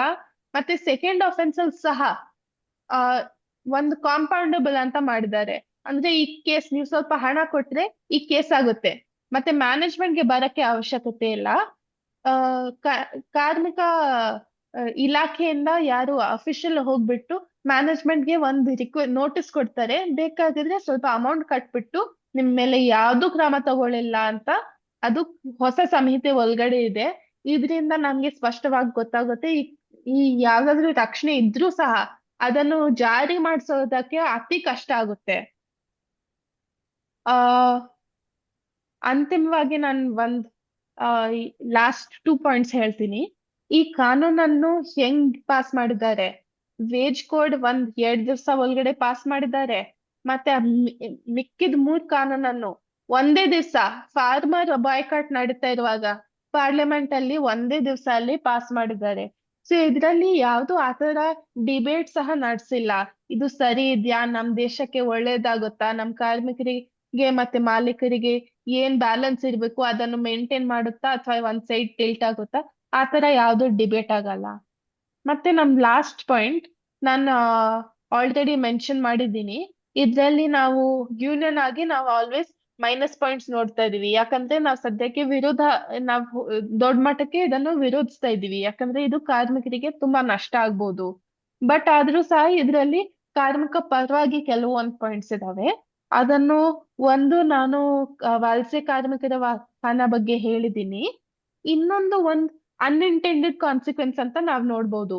ವೇತನ ವ್ಯಾಖ್ಯಾನವನ್ನು ಬದಲಾಯಿಸಿದ್ದಾರೆ. ಈಗ ಈ 29 ಕಾನೂನಲ್ಲಿ ಎಲ್ಲರದು ಬೇರೆ ಬೇರೆ ವ್ಯಾಖ್ಯಾನ ಇತ್ತು ವೇತನ ಏನಿದೆ ಅಂತ. ಅದ್ರಲ್ಲಿ ಕೆಲವೊಂದು ಹೌಸಿಂಗ್ HRA ಇನ್ಕ್ಲೂಡ್ ಇತ್ತು, ಕೆಲವೊಂದು ಹೊರಗಡೆ ಇತ್ತು, ಕೆಲವೊಂದು ಬೇರೆ ಬೇರೆ ಅಲೌನ್ಸಸ್ ಅನ್ನು ವ್ಯತ್ಯಾಸ ಇತ್ತು ಬೇರೆ ಬೇರೆ ಕಾನೂನಲ್ಲಿ.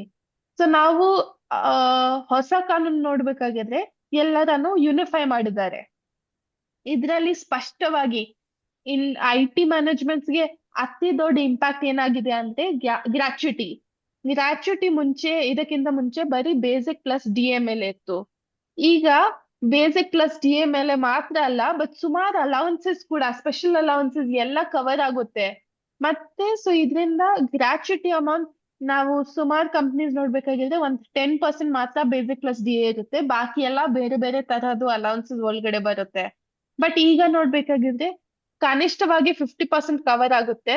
ಸೊ ನಿಮ್ದು ನಿಜವಾದ ವೇತನದು ಕನಿಷ್ಠ 50% ಮತ್ತೆ ಅದಕ್ಕಿಂತ ಹೆಚ್ಚು ಕೂಡ. ಅದ್ರ ಮೇಲೆ ಆ ವ್ಯಾಖ್ಯಾನ ಮೇಲೆ ನೀವು ಗ್ರಾಚ್ಯುಟಿ ಕಟ್ಟಬೇಕಾಗುತ್ತೆ, ಅದು ತುಂಬಾ ಹೆಚ್ಚಾಗುತ್ತೆ. ಮತ್ತೆ ಸುಮಾರು ಮಾಲೀಕ ಇದ್ರ ವಿರುದ್ಧ ಈ ಪಾಯಿಂಟ್ ವಿರುದ್ಧವಾಗಿ ಅವರು ಹೋರಾಡಿಸ್ತಾ ಇದ್ದಾರೆ. ಮತ್ತೆ ಒಂದು ರಿಟ್ರೆಂಚ್ಮೆಂಟ್ ರೀಸ್ಕಿಲಿಂಗ್ ಫಂಡ್ ಅಂತ ಮಾಡಿಸಿದ್ದಾರೆ. ಪ್ರತಿ ರಿಟ್ರೆಂಚ್ಮೆಂಟ್ ಆದ ನಂತರ 15 ದಿವಸದ್ದು ವೇತನ ಒಂದು ರೀಸ್ಕಿಲಿಂಗ್ ಫಂಡ್ ಆಗಿ ನೀವು ಕಾರ್ಮಿಕರಿಗೆ ಕೊಡ್ಬೇಕು ಅಂತ ಇದೆ. ಅದು ಕೂಡ ಒಂದು ಚಿಕ್ಕ ಬೆನಿಫಿಟ್ ಇದೆ.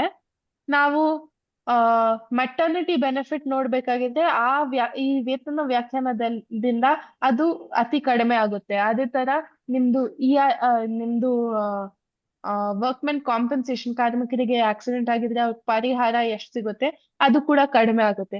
ಸೊ ಇದು ಖಂಡಿತ ಈ ಹೊಸ ಸಂಹಿತೆ ಖಂಡಿತ ಕಾರ್ಮಿಕ ವಿರುದ್ಧವಾದ ಸಂಹಿತೆ. ನಾವು ಇದನ್ನು ದೊಡ್ಡ ಮಟ್ಟಕ್ಕೆ ಇದನ್ನು ವಿರೋಧಿಸಬೇಕಾಗಿದೆ. ಮತ್ತೆ ಇದರಲ್ಲಿ ಸ್ಪಷ್ಟವಾಗಿ ಏನಿದೆ, ಯಾವ ಪಾಯಿಂಟ್ಸ್ ವಿರೋಧಿಸ್ತಾ ಇದೀವಿ ಅಂತ ಹೇಳಕ್ಕೆ ನಮ್ಗೆ ಪಾಯಿಂಟ್ಸ್ ಇರಬೇಕು. ಸೊ ಹೋಪ್ಫುಲಿ ಈ ಡಿಸ್ಕಷನ್ ಇಂದ ತಮ್ಗೆ ಕೆಲವೊಂದು ಪಾಯಿಂಟ್ಸ್ ಸಿಗಬಹುದು. ಅಷ್ಟೇ comrade, thank you. Thank you very much Avani, ತುಂಬಾ ಚೆನ್ನಾಗಿ ಮಾತಾಡಿದ್ರಿ. ತುಂಬಾ ಕ್ವಶನ್ಸ್ ಇದೆ ಆಕ್ಚುಲಿ, ಹಾಗಾಗಿ will very nicely you spoke, actually wonderful. ನಮ್ಗೆ ಅಂಡ್ ಯು ಹ್ಯಾವ್ ಫೋಕಸ್, ಆ ಫೋಕಸ್ ಇಸ್ ಆನ್ ಅಸಂಘಟಿತ ವಲಯ. That is very good because we are all working with the ಅಸಂಘಟಿತ ವಲಯ. So that's a wonderful thing to talk about. ಈಗ ನಾನು ಇವರನ್ನ Saraswati RLHP ಅವರೇ ಮತ್ತೆ ಗೋಪಾಲ್ ಇವರೇ, ನೀವು ನಿಮ್ಮ ಒಂದು ಪಾಯಿಂಟ್ ಅನ್ನು ಸ್ವಲ್ಪ ಹೇಳಿ. ಇದನ್ನ ಬೇಕಾದ್ರೆ ಈ ನಿಮ್ಮ ಒಂದು ರೈಟ್ ಅಪ್ ಅನ್ನ ಎಲ್ಲಾ ಕಡೆ ನಾವು ನಾವು ಇದ್ ಮಾಡ್ತೀವಿ. We will give it all ಇದು. ಸೊ ಆ ಸ್ಟ್ರೈಕ್ ಬಗ್ಗೆ ಸ್ವಲ್ಪ 1 ನಿಮಿಷ 2 ನಿಮಿಷದಲ್ಲಿ ಮಾತಾಡಿ. ಓಕೆ ಸರಸ್ವತಿ, ಗೋಪಾಲ್ ಅವರೇ. ಎಲ್ಲರಿಗೂ ನಮಸ್ಕಾರ. ನನ್ನ ಧ್ವನಿ ಕೇಳ್ತಾ ಇದೆಯಾ? ನಮಸ್ಕಾರ. ಹಾ, ಕೇಳ್ತಾ ಇದೆ. ಈ ಅವಕಾಶ ಕೊಟ್ಟಿದ್ದಕ್ಕಾಗಿ ಧನ್ಯವಾದಗಳು. ನನ್ನ ಹೆಸರು ಡಾಕ್ಟರ್ ಗೋಪಾಲ್ ದಾಬಡೆ. ನಾನೊಬ್ಬ ವೈದ್ಯ, ಮೆಡಿಕಲ್ ಡಾಕ್ಟರ್, ENT ಸರ್ಜನ್. ನಾನು ಧಾರವಾಡದ ನಿವಾಸಿ. ನಾನು ಡ್ರಗ್ ಆಕ್ಷನ್ ಫೋರಂ ಕರ್ನಾಟಕ ಅನ್ನೋ ಒಂದು ಸಂಸ್ಥೆಯೊಟ್ಟಿಗೆ ಸುಮಾರು 10 ವರ್ಷದಿಂದ ಸ್ವಲ್ಪ ಗಟ್ಟಿ ಮಾತಾಡಿ ಸರ್, ಸ್ವಲ್ಪ ಗಟ್ಟಿ. ಡ್ರಗ್ ಆಕ್ಷನ್ ಫೋರಂ ಕರ್ನಾಟಕ ಅನ್ನೋ ಒಂದು ಸಂಸ್ಥೆಯೊಟ್ಟಿಗೆ ಸುಮಾರು 10 ವರ್ಷದಿಂದ ಕೆಲಸ ಮಾಡ್ತಾ ಇದ್ದೀನಿ ನಾನು. ಇದು ಒಂದು registered not for profit organisation. ಇದರಲ್ಲಿ ಮುಖ್ಯ ಉದ್ದೇಶ ಏನಪ್ಪ ಅಂದರೆ ಜನರಲ್ಲಿ ಔಷಧಿಗಳ ಸದ್ಬಳಕೆ ಬಗ್ಗೆ ಅವೇರ್ನೆಸ್ ಮೂಡಿಸೋದು. ನಾವು 10 ವರ್ಷದಿಂದ ನಮ್ಮ ರಾಜ್ಯದಲ್ಲಿ, ಕರ್ನಾಟಕ ರಾಜ್ಯದಲ್ಲಿ ಸರ್ಕಾರಿ ಆಸ್ಪತ್ರೆಗಳಲ್ಲಿ ಉಚಿತ ಔಷಧಿ ಸಿಗಬೇಕು ಅಂತ ಹೇಳಿ ಹಲವಾರು ಕಾರ್ಯಕ್ರಮವನ್ನು ಹಮ್ಮಿಕೊಂಡಿದ್ದೀವಿ. ಆರೋಗ್ಯ ಮಂತ್ರಿಗಳನ್ನ ಭೇಟಿ ಮಾಡಿದ್ದೀವಿ, ಅವರಿಗೆ ಮನವಿ ಪತ್ರವನ್ನು ಕೊಟ್ಟಿದ್ದೀವಿ, ಹಲವಾರು ಲೇಖನಗಳನ್ನ ಬರೆದಿದ್ದೀವಿ, ವರ್ಕ್ಶಾಪ್ಗಳನ್ನ ಮಾಡಿದ್ದೀವಿ.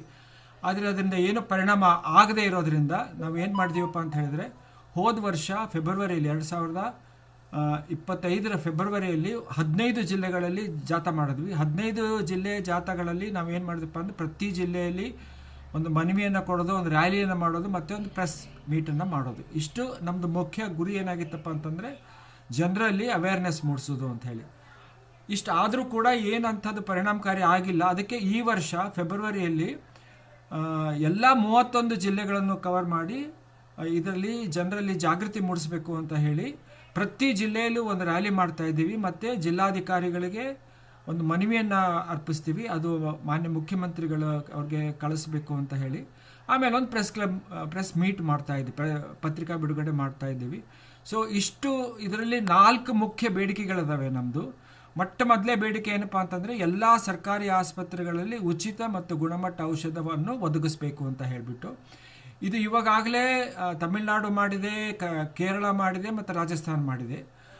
ಅದನ್ನು ನಮ್ಮ ರಾಜ್ಯಕ್ಕೆ ಅನುಷ್ಠಾನಕ್ಕೆ ತರಬೇಕು ಅಂತ ಹೇಳಿಬಿಟ್ಟು ನಾವು ಕರ್ನಾಟಕದಲ್ಲಿ 2003ನೇ ಇಸ್ವಿಯಲ್ಲಿ Karnataka state medical service corporation limited ಅನ್ನೋದನ್ನೊಂದು ಕಂಪ್ನಿಯನ್ನು ಸ್ಥಾಪನೆ ಮಾಡಿದ್ದೀವಿ. ಆದರೆ ದುರ್ದೈವ ಅಂದರೆ ಇದು ನಮ್ಮ ಆಸೆಯನ್ನು ಪೂರೈಸಿಲ್ಲ. ಇವತ್ತಿಗೂ ಕೂಡ ಯಾವುದೇ ಒಬ್ಬ ವ್ಯಕ್ತಿ ಸರ್ಕಾರಿ ಆಸ್ಪತ್ರೆಗೆ ಹೋದರೆ ಅವನು 10 ಔಷಧಿಯನ್ನು ಅಲ್ಲಿ ಅವರು ವೈದ್ಯರು ಬರೆದು ಕೊಟ್ಟರೆ 6 ಔಷಧಿಗಳನ್ನು ಅವನು ಹೊರಗಡೆಯೇ ಖರೀದಿಸಬೇಕು ಅಂತ ಒಂದು ಪರಿಸ್ಥಿತಿ ಉಂಟಾಗ್ತದೆ.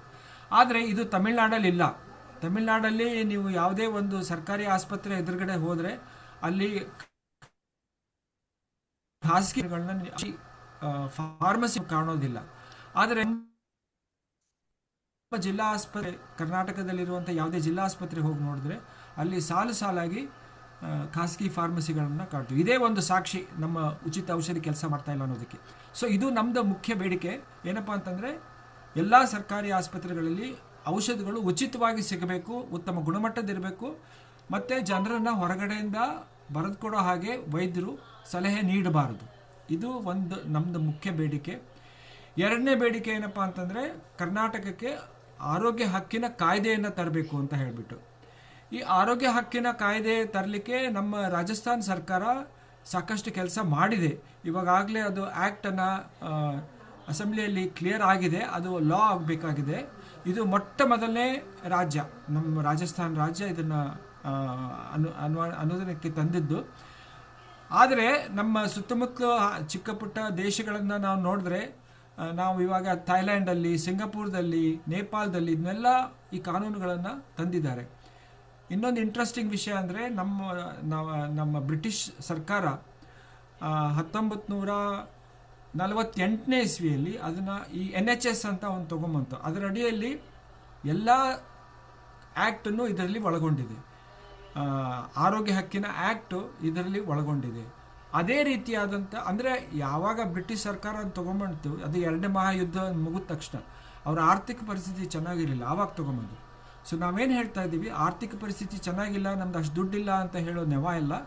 ಆದರೆ ಈ ಕಾಯ್ದೆಯನ್ನು ತರೋದ್ರಿಂದ ಇವಾಗ ಏನು ನಮ್ಮ ದೇಶದಲ್ಲಿ ಪ್ರತಿ ವರ್ಷ 30 ಲಕ್ಷ ಜನ BPL ತಳ್ಳಲ್ಪಡ್ತಾ ಇದ್ದಾರೆ. ಯಾಕಪ್ಪ ಅಂತ ಹೇಳಿದ್ರೆ ಅನಾರೋಗ್ಯದ್ದು ಒಂದು ವೆಚ್ಚಗೆ ಸಂಬಂಧವಾಗಿ. ಸೊ ಇದನ್ನು ತಡೆಗಟ್ಟಲಿಕ್ಕೆ ಈ ಕಾನೂನನ್ನು ತರಬೇಕು ಅಂತ ನಾವು ಕೇಳ್ತಾ ಇದ್ದೀವಿ.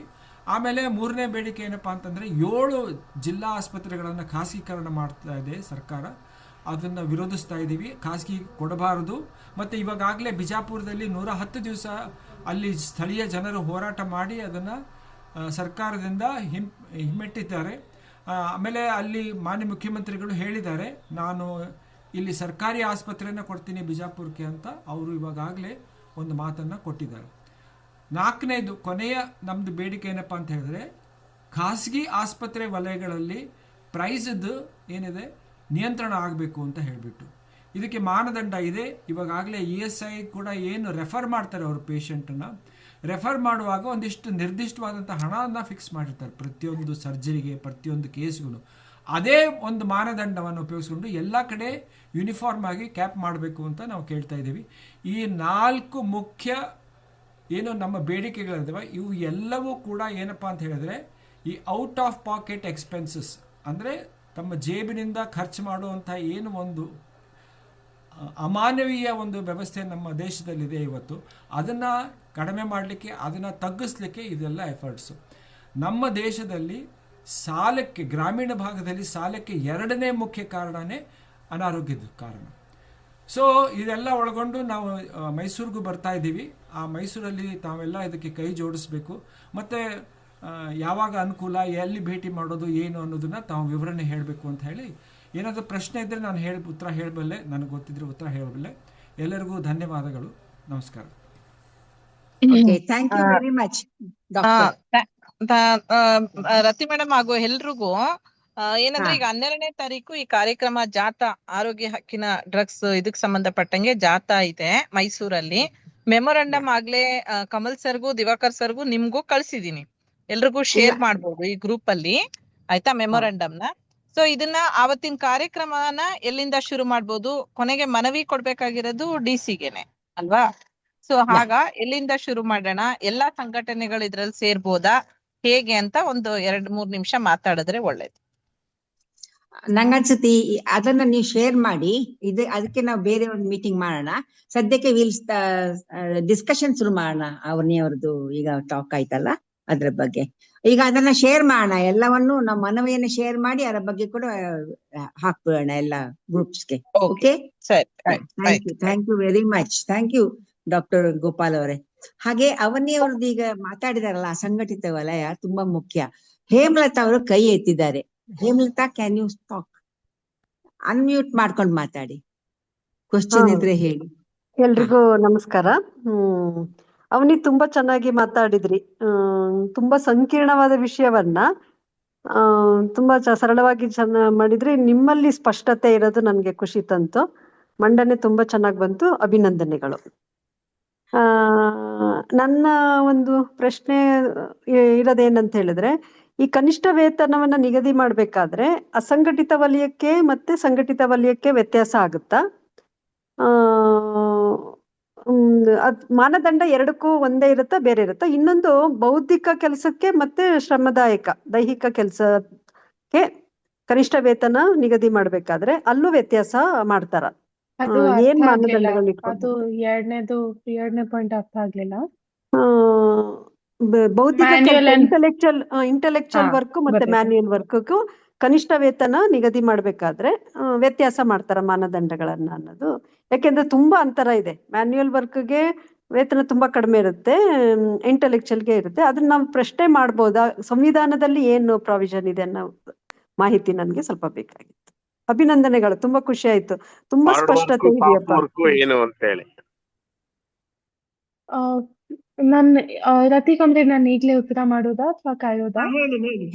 ಹೇಳಿ ಇದ್ರ ಬಗ್ಗೆ So, ಹೇಳಿ. ಈ ಕನಿಷ್ಠ ವೇತನ ನೋಡ್ಬೇಕಾಗಿದ್ರೆ ಅವರು ಏನ್ ಮಾಡಿದ್ದಾರೆ ಅಂದ್ರೆ, ಸದ್ಯಕ್ಕೆ ಕೇಂದ್ರ ಸರ್ಕಾರ ಹೇಳ್ತಾ ಇರೋದು, ನಾವು ಮುಂಚೆ ಇರೋ ತರ ನಾವು ತಾರತಮ್ಯ ಮಾಡ್ತಾ ಇಲ್ಲ, ಪ್ರತಿಯೊಬ್ಬರಿಗೆ ಸಿಗುತ್ತೆ ಅಂತ ಹೇಳ್ತಾ ಇದ್ರೆ.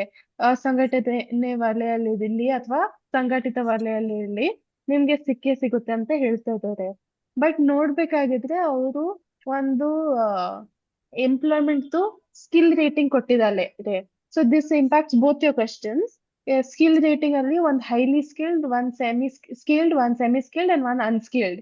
ಇದ್ರಲ್ಲಿ ನೋಡ್ಬೇಕಾಗಿದ್ರೆ ಮ್ಯಾನ್ಯುಯಲ್ ವರ್ಕ್ ಮತ್ತೆ ಮಹಿಳೆ ಮಾಡ್ತಾ ಇರೋದು ಸಾಕಷ್ಟು ಕೆಲಸ ಅನ್ಸ್ಕಿಲ್ಡ್ ಕ್ಯಾಟಗರಿ ಕೆಳಗಡೆ ಕೊಟ್ಟಿದ್ದಾರೆ. ಮತ್ತೆ for example highly skilled this intellectual ಕೆಲಸ ಮತ್ತೆ ಬೇರೆ ಕೆಲಸ ಹೈಲಿ ಸ್ಕಿಲ್ಡ್ ಒಳಗಡೆ ಹಾಕಿದ್ದಾರೆ. ಸೊ ಇದ್ರಲ್ಲಿ ನಿಮ್ ಫಿಕ್ಸೇಷನ್ ದಲ್ಲಿ ಖಂಡಿತ ವ್ಯತ್ಯಾಸ ಇದ್ದೇ ಇರುತ್ತೆ.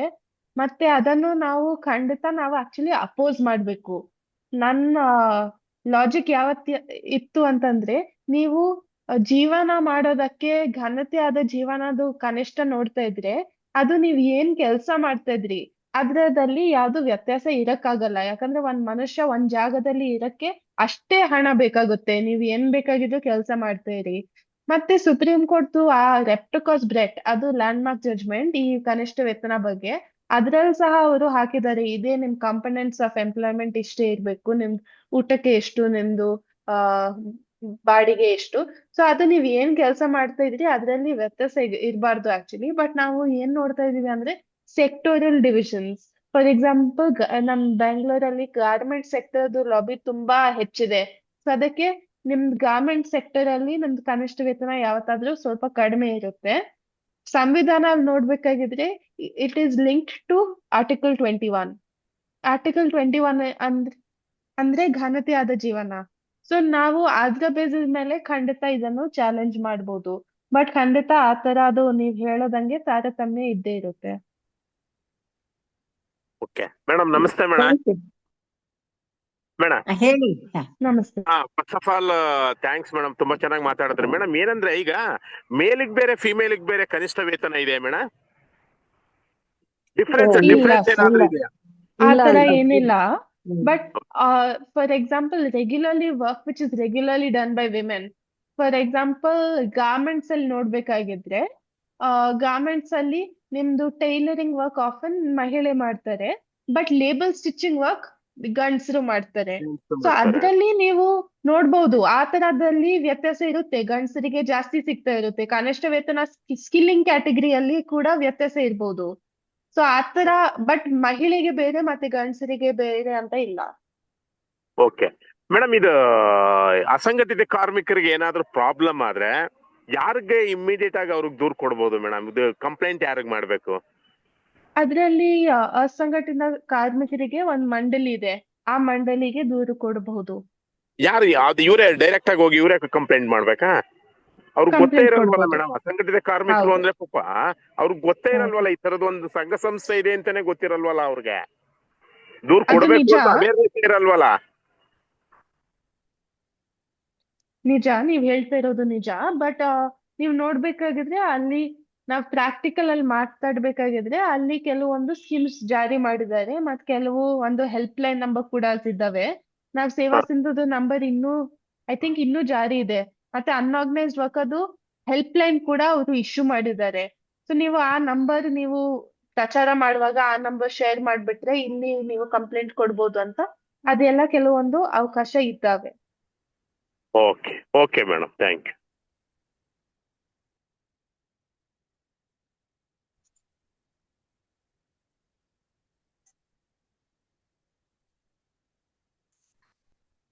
ಓಕೆ.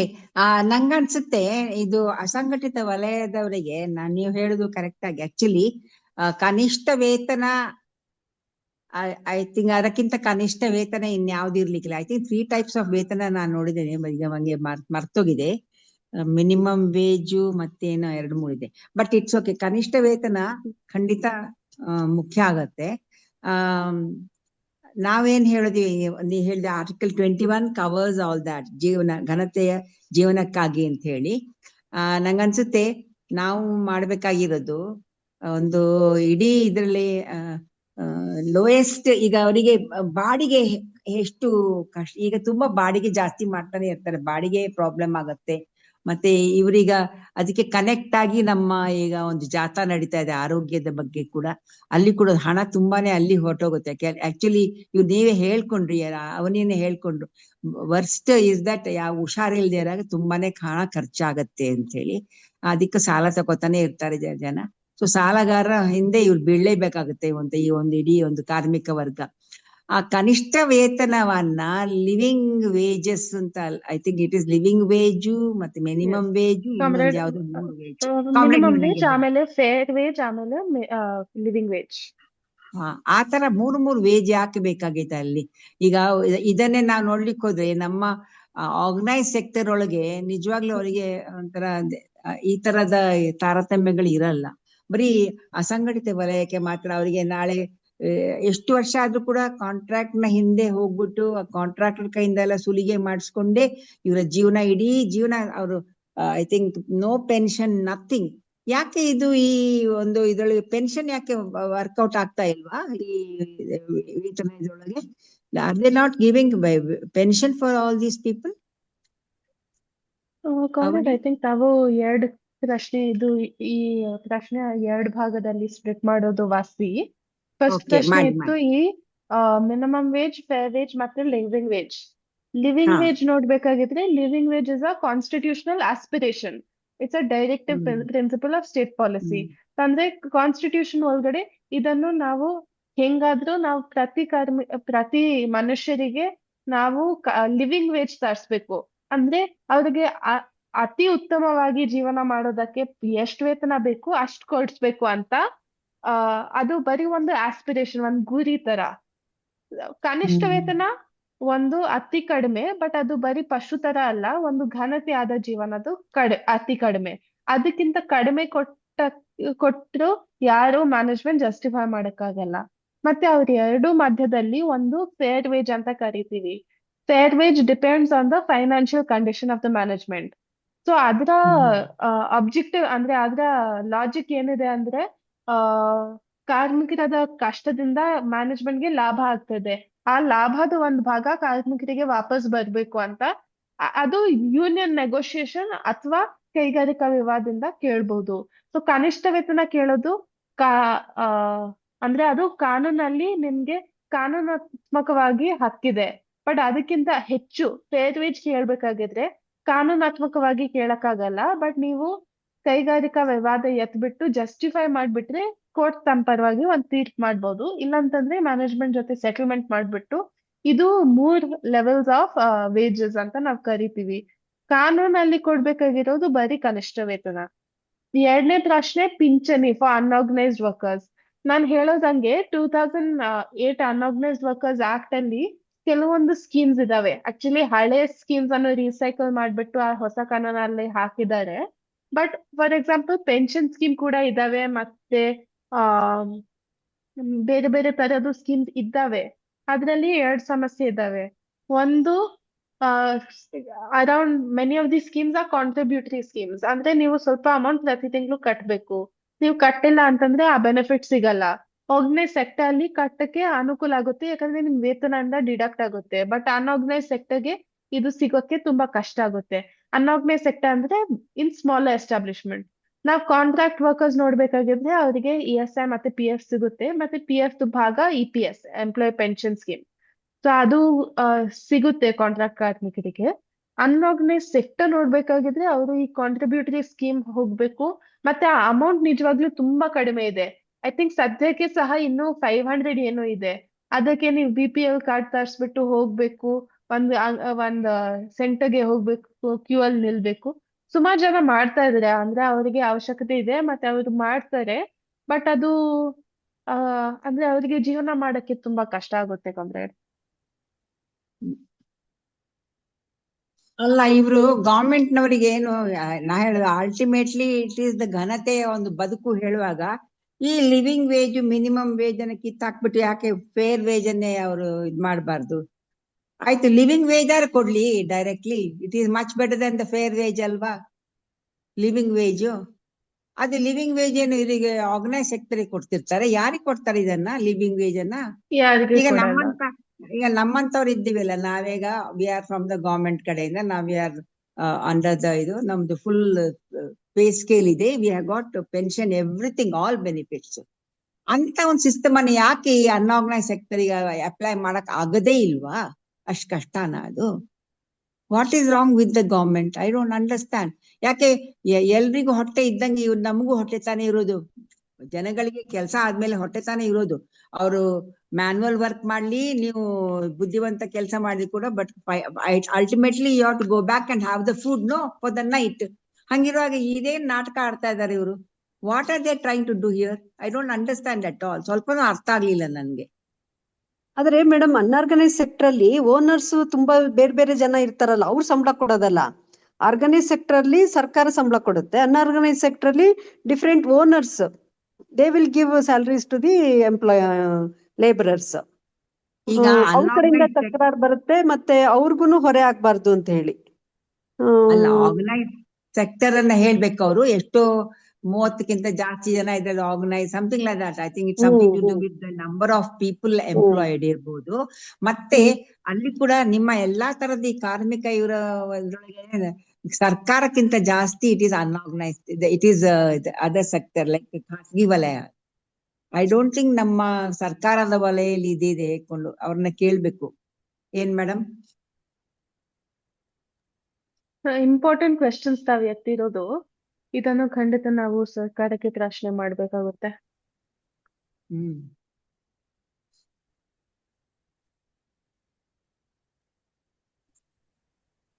ಗವರ್ಮೆಂಟ್ ಜಾಬ್ ಅಧಿಕೃಷ್ಟರು ಒದ್ದಾಡ್ತಾರೆ. ಹುಡುಗಿಯನ್ನು ಕೊಡ್ಬೇಕಾದ್ರೆ ಗವರ್ಮೆಂಟ್ ಜಾಬ್ ಇದೆಯಾ, ಹುಡುಗನಿಗೆ ಗವರ್ಮೆಂಟ್ ಜಾಬ್ ಇದೆಯಾ ಅಂತ ಒದ್ದಾಡ್ಕೊಂಡು ಕೊಡ್ತಾರೆ. ಐ ಅಂಡರ್ಸ್ಟ್ಯಾಂಡ್ ಅದು. ಹಾಗೆ ನೋಡ್ಲಿಕ್ಕೆ ಈಗ ಬರೀ ಖಾಸಗಿ ವಲಯನೇ ಜಾಸ್ತಿಯಾಗಿ ಎಲ್ಲ ಆರ್ಗನೈಸ್ ಸೆಕ್ಟರ್ ನ ಮುಚ್ಚಿ ಮನೆ ಕಳಿಸ್ತಾ ಇದ್ದಾರೆ. ಅಂತ ಒಂದು ಸಿಚುವೇಶನ್ ನಲ್ಲಿ I think we have to fight a lot for various reasons. Okay, ಇನ್ನೇನಾದ್ರು ಇದೆ? Any other questions please? Madam, ಹೆಂಗಿದೆ ಅಂದ್ರೆ, ಈಗ ನಾವು ಬೆಳಿಗ್ಗೆ ಎದ್ದು ಬೆಳಿಗ್ಗೆ ಪೌರ ಕಾರ್ಮಿಕರು ಬೆಳಿಗ್ಗೆ 6ರಿಂದ 10 ಗಂಟೆ 11 ಗಂಟೆ ತನಕ ಕೆಲಸ ಮಾಡ್ತಾರೆ. ಅವರು ಗೌರ್ಮೆಂಟ್ ಎಂಪ್ಲಾಯ್ಸ್. ಅವ್ರಿಗೆ ಎಷ್ಟು ಕೊಡ್ತಾರೆ? ಒಂದು ತಿಂಗಳಿಗೆ 30ರಿಂದ 32 ಸಾವಿರ ರೂಪಾಯಿ, ಎಲ್ಲ ಹೋಗಿ 35 ಸಾವಿರ ರೂಪಾಯಿ ಸಂಬಳ ಕೊಡ್ತಾರೆ. ಅದೇ ಒಬ್ರು ಪ್ರೊಫೆಸರ್, ಒಬ್ರು ಗಂಗೋತ್ರಿಲಿ ಹೋಗಿ ಕೆಲಸ ಮಾಡಿದ್ರೆ 2.5 ಲಕ್ಷ ಸಂಬಳ ಕೊಡ್ತಾರೆ. ಈ ಡಿಫ್ರೆನ್ಸ್ ಏನಕ್ಕೆ ಅಂತ ಹೇಳಿ, ಇಷ್ಟೊಂದು ಡಿಫ್ರೆನ್ಸ್ ಇದೆಯಲ್ಲ, ಇಬ್ರು ಎಂಪ್ಲಾಯ್, ಅವರು ಎಂಪ್ಲಾಯ ಇವರು ಎಂಪ್ಲಾಯ, ಈ ಡಿಫ್ರೆನ್ಸ್ ಏನಕ್ಕೆ ಮೇಡಮ್ ಇಷ್ಟೊಂದು ಅಂತ? ಅದೇ ನೀವ್ ಹೇಳ್ತಾ ಇರೋದು ತುಂಬಾ ಚೆನ್ನಾಗಿದೆ. ಯಾಕಂದ್ರೆ ನೋಡ್ಲಿಕ್ಕೆ ನಾವು ಹಾಗಾದ್ರೆ ಸೋಷಿಯಲಿಸಂ ಕಡೆ ಹೆಜ್ಜೆ ಹಾಕ್ತಾನೆ ಇಲ್ಲ. ಇನ್ನೂ ಬರೀ ಇದೇ ಕ್ಯಾಪಿಟಲಿಸ್ಟ್ ವರ್ಲ್ಡ್ ಒಳಗೆ ಮುಳುಗ್ಬಿಟ್ಟಿದೀವಿ. ಅದೇ ನಮ್ಮ ಪ್ರಾಬ್ಲಮ್ ಅಂತ ಅನ್ಸುತ್ತೆ. ನಾವು ಆತರ ಯೋಚನೆ ಮಾಡ್ತಾ ಇಲ್ಲ. ಇಷ್ಟು ಸ್ಕೇಲ್ಗಳ ಅಗತ್ಯನೂ ಇಲ್ಲ. ಒಂದ್ 4 ಸ್ಕೇಲ್ ಮಾಡ್ಬಿಟ್ಟು ಎಲ್ರಿಗೂ ಒಂದು ಈಕ್ವಲೈಸ್ ಮಾಡಕ್ಕೆ ಒಂದು ಟ್ರೈ ಮಾಡ್ತಾ ಇಲ್ಲ ನಮ್ಮ ಗವರ್ಮೆಂಟ್. ಅದನ್ನ ನಾವು ಕ್ವಶನ್ ಮಾಡ್ಬೇಕು. ಎಷ್ಟು ತರ ಬಜೆಟ್ ಇಟ್ಕೊಂಡ್ರು ಕಡೆ ಅದೇ ಆಗೋದು finally. I think that is a problem we have. ಅಸಂಘಟಿತ ವಲಯಕ್ಕೆ ಅಂತಾನೆ ಪ್ರತ್ಯೇಕ ಒಂದು ಬಜೆಟ್ ಅಲ್ಲಿ ಅಮೌಂಟ್ ಅನ್ನ ರಿಸರ್ವ್ ಮಾಡಿಸಿದ್ರೆ ಒಳ್ಳೇದು ಅನ್ಸುತ್ತೆ. ಅದ್ ದೊಡ್ಡ ಸೆಕ್ಟರ್ ಅಲ್ಲೂ ಎಷ್ಟು ಕೋಟ್ಯಾಂತರ ಮಂದಿ ಅಲ್ಲೇ ಕೆಲಸ ಮಾಡೋದು. ಅವ್ರಿಗೆ ಅಂತಾನೆ ಸಪರೇಟ್ ಆಗಿ ಬಜೆಟ್ ಅಲ್ಲಿ ಅಮೌಂಟ್ ನ ಇಡ್ಸಿದ್ರೆ ಅವಾಗ ನೇರವಾಗಿ ಅವ್ರಿಗೆ ತಲುಪ್ಸಕ್ಕಾಗುತ್ತೆ ಅನ್ಸುತ್ತೆ. ಮೇಡಮ್ ಹೌದು. ಅವನಿ ಮತ್ತೆ ಮೇಡಮ್ ಮೇಡಮ್ ಇದು ಒಳ್ಳೆ ಐಡಿಯಾ ಮೇಡಮ್, ಇದು ತುಂಬಾ ಒಳ್ಳೆ ಐಡಿಯಾ ಅದು. ಮೇಡಮ್ ನಮಸ್ಕಾರ, ನನ್ನ ಆಶಾ ಕಾರ್ಯಕರ್ತೆ ಮಾತಾಡ್ತಾ ಇರೋದು. ಮತ್ತೆ ಶೋಭಾ ಹೇಳಮ್ಮ ಶೋಭಾ, ಹೇಳಿ. ಈಗ ನಾವು ಆಶಾ ವರ್ಕರ್ ಆಗಿ ಕೆಲಸ ಮಾಡ್ತಾ ಇದೀವಿ, ಆಶಾ ಕಾರ್ಯಕರ್ತೆಯಾಗಿ. ಆದ್ರೆ ನಮ್ಗೆ ಕೊಡಂತದ್ದು ಏನೇನೂ ಇಲ್ಲ ಅಲ್ಲಿ. ಸಂಬಳ ಏನು ಹೇಳ್ಕೊಳ್ಳೋದಕ್ಕೆ ಸ್ಟೇಟ್ ಇಂದ 2,500 ರೂಪಾಯಿ, ಸೆಂಟ್ರಲ್ ಇಂದ 5,000 ರೂಪಾಯಿ ಅಂತ ಒಳ್ಳೆ ಜೋರಾಗಿ ಹೇಳ್ತಾರೆ. 7,500 ರೂಪಾಯಿ ಮಾತ್ರ ನಮ್ಮ ಅಮೌಂಟ್. ಅದು 3 ತಿಂಗಳು ಒಂದ್ಸಲ ಬರುತ್ತೆ, ಬರೀ 7,000. ಇನ್ನು 2 ತಿಂಗಳ ಅಮೌಂಟ್ ಬರೋದೇ ಇಲ್ಲ ನಮ್ಗೆ. ಆಮೇಲೆ ಯಾವಾಗ ಫೋನ್ ಬರುತ್ತೆ ಗರ್ಭಿಣಿಯರ ಡೆಲಿವರಿ ಕರ್ಕೊಂಡು ಓಡ್ತಾ ಇರ್ಬೇಕು, ತಾಯಿ ಕಾರ್ಡ್ ಕಳಿಸ್ಬೇಕು. ಮತ್ತೆ ಬಾಣಂತಿ ಭೇಟಿಗಳು 7 ಭೇಟಿ 9 ಭೇಟಿ ಅಂತ ಇರುತ್ತೆ, ಅದ್ ಮಾಡ್ಬೇಕು. ನಮ್ಗೆ ಹಿಡ್ಕೊಂಡು 6 ತಿಂಗಳು ಟ್ರೈನಿಂಗ್ ಕೊಟ್ಟವ್ರೆ. ನಾವ್ ಏನ್ ಕಲ್ತಿದೀವಿ ಎಲ್ಲಾನು ಆ ಫಲಾನುಭವಿಗಳಿಗೆ ಹೇಳ್ಕೊಡ್ಬೇಕು. ಮನೆ ವಿಸಿಟ್ಗೆ ಅವ್ರು ಬಂದಾಗ ಕೇಳಿದ್ರೆ ಪೇರೆಂಟ್ಸ್ ಹೇಳೋ ರೀತಿಲಿ ಇರ್ಬೇಕು ಅಂತ ಕೆಲ್ಸ ತೆಗಿತಾರೆ. ತಾಯಿ ಮರಣ, ಶಿಶು ಮರಣ ಎಲ್ಲ ತಪ್ಪಿಸ್ಬೇಕು ಅಂತ ಹೇಳ್ತಾರೆ. ಅದ್ರ ತಕ್ಕನಂಗ್ ಕೆಲ್ಸ ಮಾಡಿದ್ರು ನಮ್ಗೇನು ಕೊಡಲ್ವಲ್ಲ, ಏನ್ ಮಾಡೋದ್ ಹೇಳಿ. ಎಷ್ಟು ಸ್ಟ್ರೈಕ್ ಎಲ್ಲ ಮಾಡಿದೀವಿ. ಮತ್ತೆ ಅದ್ ಸರ್ಕಾರಿ ವಲಯ ಆದ್ರೂ ಅಲ್ಲೂ ಕನಿಷ್ಠ ವೇತನನೂ ಬರಲ್ಲ ಹಂಗಾರೆ ಲೆಕ್ಕ ಹಾಕಿದ್ರೆ. ಬರಲ್ಲ. ಅದೇ ಫಿಕ್ಸೆಡ್ ಅಂತ 5,000 ಮಾಡಿದ್ದಾರೆ. ಇನ್ಸೆಂಟಿವ್ ಅಂತ ಅನ್ಬಿಟ್ಟು 2,500 ಹಿಂಗ್ ಕೊಡ್ತಾರೆ. ಇಷ್ಟೇನೆ ಬರೋದು. ಅದು ಒಂದೊಂದಕ್ಕೆ 100 ರೂಪಾಯಿ 200 ರೂಪಾಯಿ. ಒಂದು ಏನು ಒಂದ್ ತಾಯಿ ಭೇಟಿ ಮಾಡಿದ್ರೆ 100 ರೂಪಾಯಿ, ಡೆಲಿವರಿ ಕರ್ಕೋದ್ರೆ 200 ರೂಪಾಯಿ, ಮತ್ತೆ ಒಂದ್ ಮಗುಗೆ ಇಂಜೆಕ್ಷನ್ ಮಾಡ್ಸಿದ್ರೆ 100 ರೂಪಾಯಿ. ಈ ತರ ಒಂದೊಂದ್ ಕೆಲ್ಸಕ್ಕೆ 1 ರೂಪಾಯಿ ತರ ಹಿಂಗ್ ಸೇರ್ಸಿ ನಮಗ್ ತಿಂಗಳಲ್ಲಿ ಅಷ್ಟು ಅಮೌಂಟ್ ಕೊಡ್ತಾರೆ. ಅದೇ ಮೂಲ ಪ್ರಶ್ನೆ ಬರೋದು, ಈ ಕಾಯ್ದೆನೋ ಅಥವಾ ಯೋಜನೆ ಮಾಡ್ಬೇಕಾದ್ರೆ ಅದನ್ನ ರೂಪಿಸ್ಬೇಕಾದ್ರೆ ಫಿಕ್ಸ್ ಮಾಡ್ಬೇಕಾದ್ರೆ ಕನಿಷ್ಠ ವೇತನ ಎಷ್ಟಿದೆ ಅಂತ ನೋಡ್ಕೊಂಡು ಅದನ್ನಲ್ಲಿ ಫಿಕ್ಸ್ ಮಾಡ್ಬೋದಿತ್ತು. ಕೊಟ್ಟಿ ಕನಿಷ್ಠ ವೇತನಕ್ಕೆ ಒಂದ್ ಹಂಗೆ ಫಿಕ್ಸ್ ಮಾಡ್ಬೇಕು ಅಂತ ಅವ್ರು ಪಾಲಿಸಿ ಮಾಡಿದ್ರಲ್ಲ, ಅವರು ತಲೆಗೆ ಯಾಕೆ ಬರ್ಲಿಲ್ಲ ಅದು ಅಂತ. ಅದೇ ಮೇಡಮ್, ಅಂದ್ರೆ ನಮ್ನ ತಕೊಳ್ವಾಗ ಏನಂದ್ರು, ನಿಮ್ಗೆ ಯಾವ ಟೈಮಿಗೆ ಫ್ರೀ ಆಗುತ್ತೆ ಬರೀ 2 hours ನಿಮ್ ಟೈಮಲ್ಲಿ ಮಾಡ್ಕೊಳ್ಳಿ ಕೆಲ್ಸನ ಅಂತ ಸೇರ್ಸ್ಕೊಳ್ವಾಗ. ಆಮೇಲೆ 2 hours ಅಲ್ಲ, ನಮ್ಗೆ 1 hour ಫ್ರೀ ಸಿಕ್ಕಲ್ಲ. ಬೆಳಿಗ್ಗೆ ಕೆಲಸ ಮಾಡ್ದಂಗ್ ಮಾಡ್ತೀರಿ ನಾವು. ಬೆಳಿಗ್ಗೆ 9:30 ಹಾಸ್ಪಿಟ್ಲಿಗೆ ಹೋಗ್ಬಿಟ್ಟು ಹಾಜರಾತಿ ಹಾಕಬೇಕು, ಅಲ್ಲಿ ಹೋಗ್ಬೇಕು ಹಾಸ್ಪಿಟ್ಲಿಗೆ. ಆಮೇಲೆ ಮಧ್ಯಾಹ್ನ 1 ಗಂಟೆವರೆಗೂ ಕಂಪಲ್ಸರಿ ಅಲ್ಲಿ ಕೆಲಸ ಮಾಡ್ಲೇಬೇಕು. ಅದಾದ್ಮೇಲೆ ಊಟಕ್ ಬರ್ತೀವಿ. ಊಟಕ್ ಬಂದಾಗ ಮತ್ತೆ ಏನಾರ ಏರಿಯಾದಲ್ಲಿ ಮೀಟಿಂಗ್ ಮಾಡ್ಕೊಡಿ ಅಂದ್ರೆ ಅಲ್ಲಿ ಮಾಡ್ಕೊಡ್ಲೇಬೇಕು ಕಡ್ಡಾಯವಾಗಿ. ಮತ್ತೆ ಅಲ್ಲಿ ಇನ್ನು ಎಲ್ಲಾರು ಯಾರು ಡೆಲಿವರಿ ಕರೆದ್ರೆ ತಿಂದ್ವೋ ಇಲ್ವೋ ಓಡ್ತಾ ಇರ್ಬೇಕು ಯೂನಿಫಾರ್ಮ್ ಹಾಕೋಬಿಟ್ಟು. ಆಮೇಲೆ ಅಲ್ಲ ಹಾಸ್ಪಿಟ್ಲಿಗೆ ಹೋದ್ರಂತೂ ಆ ಡೆಲಿವರಿ ಅವ್ರನ್ನ ಅಲ್ಲಿ ಬಿಟ್ಬಿಟ್ಟು ನಾವು ಸುಮ್ನೆ ಈಚೆ ಕುತ್ಕೋಬೇಕು. ನಮ್ಮನ್ನು ಒಳಗಡೆ ಬಿಡಲ್ಲ, ಆಶಾ ವರ್ಕರ್ನ ಮಾತ್ರ ಡೆಲಿವರಿ ವಾರ್ಡ್ಗೆ ಬಿಡಲ್ಲ ಅನ್ಬಿಡ್ತಾರೆ. ನಾವು ಯೂನಿಫಾರ್ಮ್ ಹಾಕಿ ಅಲ್ಲಿ ಹೋಗ್ಬಾರ್ದಂತೆ, ನಾವು ಹೊರಗಡೆನೆ ಕೂತಿರ್ಬೇಕು. ಅವರು ಪೇರೆಂಟ್ಸ್ಗಳು ಏನಾದ್ರು ಅವ್ರು ಇಷ್ಟಪಟ್ಟು ನಮ್ಗೆ ಊಟ ತಿಂಡಿ ಕೊಡ್ಸಿದ್ರೆ ಕೊಡ್ಸ್ದಂಗೆ ಅವ್ರ ಟೆನ್ಷನ್ ಅಲ್ಲಿ ಇರ್ತಾರೆ. ನಾವು ಇಲ್ಲೂ ತಿಂದೆ ಅಲ್ಲೂ ತಿಂದೆ ಕೂತ್ಕೊಂಡು ಲೋ BP ಮಾಡ್ಕೊಂಡು ಮನೆಗ್ ಬರೋದು. ನೈಟ್ 12 ಗಂಟೆ ಆದ್ರೂ ಮನೆಗ್ ಫೋನ್ ಬರುತ್ತೆ. ಓಕೆ, ಥ್ಯಾಂಕ್ ಯು ಶೋಭಾ ಅವರೇ. ನಿಜವಾಗ್ಲೂ I think next we have to discuss this ಇದೇ ಆಸ್ಪೆಕ್ಟ್ ಅಲ್ಲ. ಝೂಮ್ ಯೂಸರ್ ಯಾರೋ ಕೈ ಎತ್ತಿದಾರಪ್ಪ. ಯಾರಮ್ಮ ಝೂಮ್ ಯೂಸರು? ಪ್ಲೀಸ್ ಮಾತಾಡಿ. ಝೂಮ್ ಯೂಸರ್ ಅಂತ ಕೈ ಎತ್ತಿದ್ದಾರೆ ಯಾರವರು? ಝೂಮ್ ಯೂಸರ್ ಹೌದು, ಇಲ್ಲ ಕೈ ಎತ್ತಿಲ್ಲ. ನಾನೊಂದು ಅಂಶವನ್ನು ಹೇಳ್ತೀನಿ ಅವ್ರು ಮಾತಾಡೋದಿಲ್ಲ ಅಂದ್ರೆ. ವಿಜಯೇಂದ್ರ ಅವ್ರ ಎತ್ತಿದ ಪಾಯಿಂಟ್ ಇದೆ ಅಲ್ವಾ, ಪೌರ ಕಾರ್ಮಿಕರು ಮತ್ತೆ ಡಿಫ್ರೆನ್ಸಿಯಲ್ ವೇಜಸ್ ಅಂತ, ಡಿಫ್ರೆನ್ಸಿಯಲ್ ಪೇಮೆಂಟ್ಸ್ ಅಂತ ಏನಿದೆ, basically we live in a class society, ಅದು ಕ್ಲಾಸ್ಲೆಸ್ ಸೊಸೈಟಿ ಅಲ್ಲ. ಕ್ಯಾಪಿಟಲಿಸಮ್ ಅಲ್ಲಿ ಅವರು ಉತ್ಪಾದಕೀಯತೆಯನ್ನು ನೋಡುವುದು ಆ ಕ್ಲಾಸ್ ಬೇಸಿಸ್ ಮೇಲೆ. ಸೊ ಈಗ ಲೋಯೆಸ್ಟ್ ಹೈರಾರ್ಕಿನಲ್ಲಿ ಲೋಯೆಸ್ಟ್ ಇರುವಂತ ಒಬ್ಬ ಕಾರ್ಮಿಕರು ಮಾಡುವಂತ ಒಂದು ಕೆಲಸಗಳೇನಿದೆ, ಮೀನಿಯಲ್ ಜಾಬ್ಸ್ ಅಂತ ನಾವೇನ್ ಹೇಳ್ತೀವಿ, ಆ ಮೀನಿಯಲ್ ಜಾಬ್ಸ್ ನ ಉತ್ಪಾದಕೀಯತೆಯನ್ನ ಅವರು ಆರ್ಥಿಕ ಸೂಚ್ಯಂಕಗಳಿಗೆ ಪರಿಗಣಿಸೋದಿಲ್ಲ. ಅವರು ಅಂದ್ರೆ ಕ್ಯಾಪಿಟಲಿಸ್ಟ್ ಎಕಾನಮಿಲಿ ಪರಿಗಣಿಸೋದಿಲ್ಲ. ಸೊ ಹಾಗಾಗಿ ಡೊಮೆಸ್ಟಿಕ್ ವರ್ಕರ್ಸ್ ಅಥವಾ ಅಗ್ರಿಕಲ್ಚರಲ್ ಲೇಬರ್ ಅಲ್ಲಿ ವುಮೆನ್ ವರ್ಕರ್ಸ್ ಇರ್ತಾರಲ್ವಾ, ಅನ್ಪೇಯ್ಡ್ ವರ್ಕರ್, ಅದರ ಒಂದು ಪ್ರೊಡಕ್ಟಿವಿಟಿನ ಲೆಕ್ಕ ಹಾಕೋದೇ ಇಲ್ಲ ಆಕ್ಚುಲಿ. ಸೊ ಕೃಷಿ ಕಾರ್ಮಿಕರ ಪ್ರಶ್ನೆ ಬಂದಾಗ ಕೂಡ women labour is almost like A family labour ತರ ಆಗ್ಬಿಡುತ್ತೆ. ಅದು it's not A productive labour ತರ ಕನ್ಸಿಡರ್ ಮಾಡಲ್ಲ. ಸೊ ಹಾಗಾಗಿ ಡೊಮೆಸ್ಟಿಕ್ ವರ್ಕರ್ಸ್ ಸ್ಯಾಲರಿ ಕೊಡಬೇಕು ಅನ್ನೋ ಉದ್ದೇಶ ಕೂಡ ಅದೇ ಇರೋದು. ಸೊ ಈ ಒಂದು ಕ್ಲಾಸ್ ಸೊಸೈಟಿ ನಾವು ಇರೋದ್ರಿಂದ ಪ್ರತಿಯೊಂದು ಕಚೇರಿಯಲ್ಲಿ ಕೂಡ ನಾವು ನೋಡ್ಬೋದು, ಎಲ್ಲರೂ ಮಾಡೋದು 8 hours ವರ್ಕರ್ ಆದ್ರೂ ಕೂಡ ಆ ಕ್ಲಾಸ್ ಹೈರಾರ್ಕಿ ಪ್ರಕಾರ ಸ್ಯಾಲರಿ ಫಿಕ್ಸೇಷನ್ ಸ್ಕೇಲು ಅದು ಜಾಸ್ತಿ ಆಗ್ತಾ ಹೋಗುತ್ತೆ. ಸೊ ಪೌರ ಕಾರ್ಮಿಕರ ಕೆಲಸ how far it will contribute to the economic productivity ಅಥವಾ ಎಕಾನಮಿ ಅನ್ನೋ ಒಂದು ಪ್ರಶ್ನೆ ಬಂದಾಗ ಅವರು ಒಬ್ಬ ಲೆಕ್ಚರರ್ ಕೊಡೋ ಪ್ರೊಡಕ್ಟಿವಿಟಿ ಜಾಸ್ತಿ ಆಗಿ ತಗೋತಾರೆ. ಯಾಕಂದ್ರೆ it helps at the macro level of the economy, not at the micro level. So ಈ it is a bigger debate actually. ಇದು ಇದರೊಳಗೆ ವರಾಫಾಕಿಸ್ ಎಫಿಷಿಯನ್ಸಿ ವ್ಯಾಲ್ಯೂ ಅಂತ ಒಂದು ಕನ್ಸಿಡರ್ ಮಾಡ್ತಾರೆ.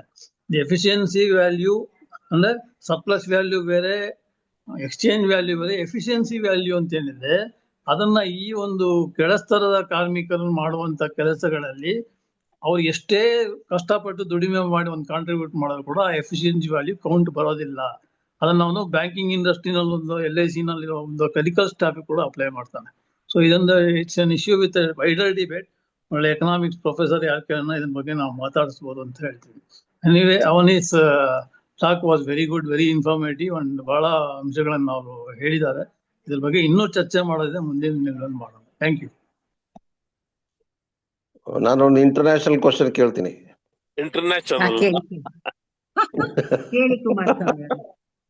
ಹೇಳಿ. ಅಲ್ಲ, ಕಾರ್ಮಿಕರು ಮತ್ತು ಆರೋಗ್ಯದಲ್ಲಿ ನಮ್ಮ ಭಾರತ ಎಷ್ಟೇ ಸ್ಥಾನದಲ್ಲಿದೆ ಅದು ಒಂಚೂರು ಚರ್ಚೆ ಮಾಡ್ಬೇಕು ನಾವು. ಹ್ಯೂಮನ್ ರಿಸೋರ್ಸ್ ಇದಕ್ಕೆ she must answer to me. She presented very good presentation on labour ಕಾನೂನಿನ ಬಗ್ಗೆ ಹೇಳಿದ್ರು. 11 ವರ್ಷಗಳಲ್ಲಿ ಕಾನೂನಿನ ಲೇಬರ್ ಲಾಸ್ ಹೆಂಗೆ ಡಿಕ್ಲೈನ್ ಆಗಿದೆ, ಅವರ ರೈಟ್ಸ್ ಅನ್ನೋದು ಹೆಂಗೆ ಇದಾಗಿದೆ, ಇಂಟರ್ನ್ಯಾಷನಲ್ ಲೆವೆಲ್ ನಮ್ಮ ಸ್ಥಾನ ಏನು ಅಂತ. ಅದನ್ನು ನಾವು ಇನ್ನೊಂದ್ ದಿವಸ ಚರ್ಚೆ ಮಾಡ್ಬೇಕು, ಯಾಕಂದ್ರೆ ನಾನು ರಿಸರ್ಚ್ ಮಾಡ್ಬಿಟ್ಟು ಹೇಳ್ಬೇಕಾಗುತ್ತೆ. Fine okay no problem.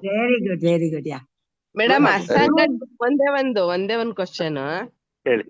Madam, ಅಸಂಘಟಿತ ವಲಯಕ್ಕೆ ಸೇರಿದಂಗೆ ನಮ್ಮ ಗೃಹ ಕಾರ್ಮಿಕರ ಟ್ರೇಡ್ ಯೂನಿಯನ್ ಅಂದ್ರೆ ಮನೆ ಕೆಲಸ ಮಾಡೋ ಮಹಿಳೆಯರು ಅಂತ ಏನ್ ಹೇಳ್ತೀವಿ, ಕೆಲ್ಸಕ್ ತಕ್ಕನಂಗ್ ಅದು ವೇತನ ಕೊಡ್ತಾ ಇಲ್ಲ. ಮತ್ತ ಅವ್ರು ಯಾವಾಗಾದ್ರೂ ಕೆಲಸದಿಂದ ಅವ್ರನ್ನ ತೆಗೆದ್ ಬಿಡ್ಬೋದು. ಅವ್ರಿಗೆ ಅಂತ ಏನು ಇದಿಲ್ಲ, ಗ್ಯಾರಂಟಿ ಇಲ್ಲ. ಅವ್ರಿಗೆ ಇದ್ರ ಕನಿಷ್ಠ ಬಗ್ಗೆ ವೇತನ ಇದೆ, ಬಟ್ ಅವ್ರಿಗೆ ಕೊಡ್ತಾ ಇಲ್ಲ ಅಂತಂದ್ರೆ ಕನಿಷ್ಠ ವೇತನ ಕಾನೂನು ಅಡಿಯಲ್ಲಿ ಕೇಳ್ಬೇಕಾಗುತ್ತೆ. ಅವ್ರಿಗೆ ಕೇಳೋದು ಧೈರ್ಯ ಯಾವಾಗ ಬರುತ್ತೆ, ನಾವ್ ಸಂಘಟನೆ ಮಾಡಿದ್ರೆ, ನಾವು ಅವ್ರಿಗೆ ಸ್ವಲ್ಪ ಮಾಹಿತಿ ಕೊಟ್ರೆ. ಬಟ್ ಖಂಡಿತ ಮನೆ ಕೆಲಸಗಾರರಿಗೆ ಕನಿಷ್ಠ ವೇತನ ಇದೆ ಸದ್ಯಕ್ಕೆ.